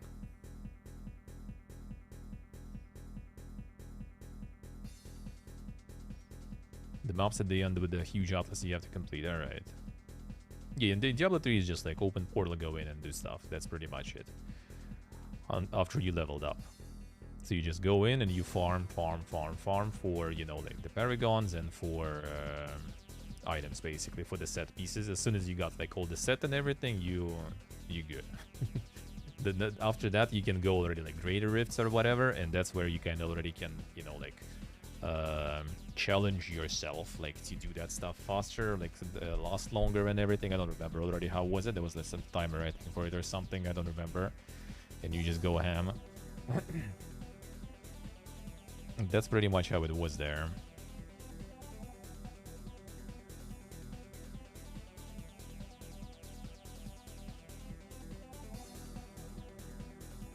Deterministic items you could only find in that dungeon. They could bring some like that back. They could bring something like that back. The problem with like that is like Diablo 2 had that, for example. There was like somewhat deterministic loot. So like for some classes and everything, some builds, some items, you needed to like run some particular bosses mostly. And then it was just like a fiesta. It was like everyone like gets in. Someone just like, you know, hops in like some barbarian or like Sork or something, like teleporting in through the map real fast, finding, you know, where the boss is. Then everyone teleports in and everyone just farms the boss, and then you go again and again and again. So like at least like rifts and everything, they are like procedurally generated and stuff, and the boss farm is pretty much kind of the same. The target farming to minimum. Yeah, Diablo 2 removed the target farming, but they removed it completely. As in, like, you just have, you know, completely random rifts, and you just farm those. I think both things are good, though, in my opinion. Like, it's nice to have some sort of loot that you go in some specific area for, and it's nice also to do some, like, you know, endless farming and stuff. So I kinda don't mind if they're gonna have, like, everything. Yeah, but yeah.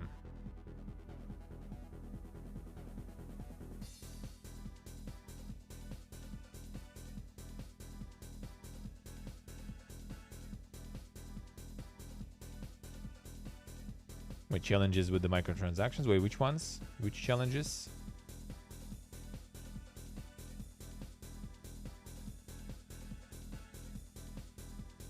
Yeah, I think it's like a lot of gear was like really rare. So like in Diablo 2, people were farming like crazy, and you were farming like some specific areas. Like my friend who was like super giga nerd in Diablo 2, he prefers Diablo 3 actually, because he likes at least, you know, like that he's not going like farming farming ball or something again and again and again all the time.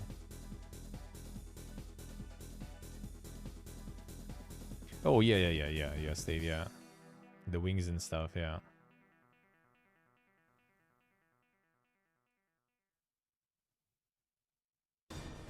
Paragons determined. Well, now at least what my friend said, the Paragons don't count in leagues. So like if the league is starting, then your paragons that you acquired before don't matter. So you kind of start farming everything from zero again. And I think this time they also kind of like capping paragon or something. Like there's only some amount of paragon you can get or some shit. So we'll see how that will go.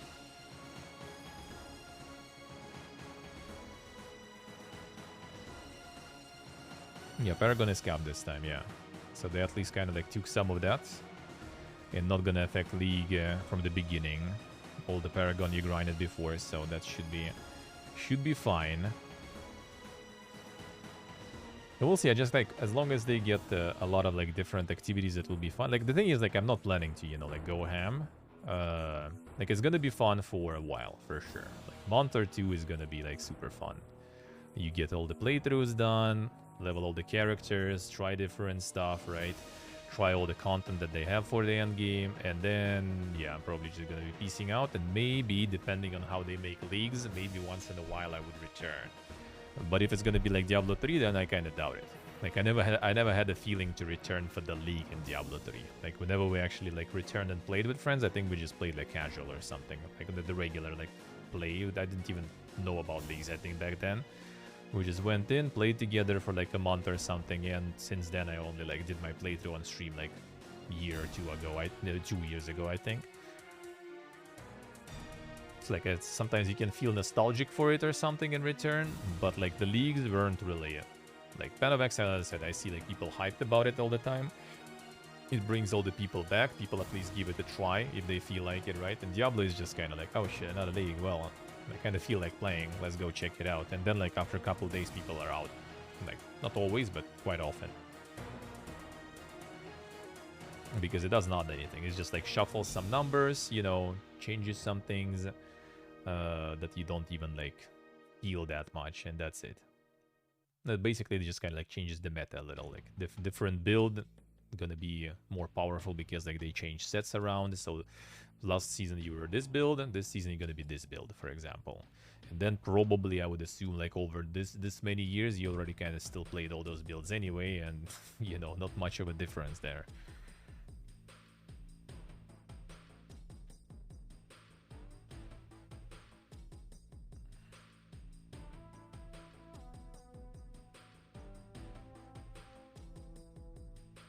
I see. Well, what you farming in Path of Exile now, though? Any challenges or bosses to work for? I mean, I'm pretty sure there's gonna be the same stuff. Like, there are world bosses, but which obviously is not the personal challenge, though. But I'm pretty sure there's gonna be like regular bosses too. And challenges we'll see, though. Not sure if they're gonna do something like that. Well, they're gonna be challenges again, probably also, yeah, for like some like wings and stuff like this, you know, like the EP nurse stuff, so you can flex that you did some challenge in some season, for example. Kind of like the league does and stuff like this, right? You're just gonna get some sort of like frame for your profile picture or something, for example, that in some particular season you got like some high rank or something. I don't know.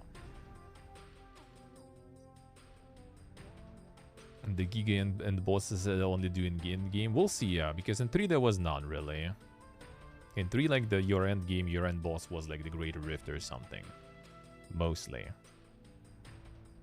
Like the bosses in the campaign were like nothing really crazy. We'll see, though. We'll see. We will see what they gonna do with the bosses and everything. There might be something, though.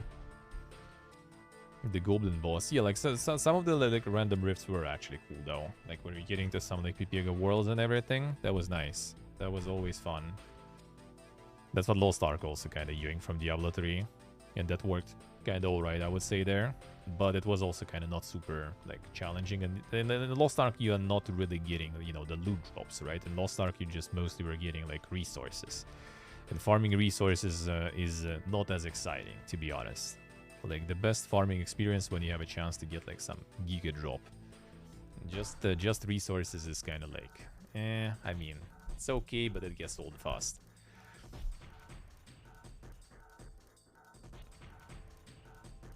Yeah, Rev, yeah. Yeah, Monk was fun. Monk I remember playing. Monk I remember playing a bunch. And Demon Hunter, I remember I played Demon Hunter. I remember because I did get like some of the top tier, like full set and everything with Demon Hunter. That I remember. Monk I enjoyed the most, I think, though. Yeah, it was fun with it was fun with friends. Yeah, it was fun. It was okay for like one playthrough for, you know, story and everything, grinding a bit, trying different characters, but that wasn't much. And then we returned with friends and we played like for like a few weeks or a month, basically, like a full group. That was fun. But you know, that's co-op. And co-op, everything fun, I guess. All right, let's call it a day. Då. Let's read det.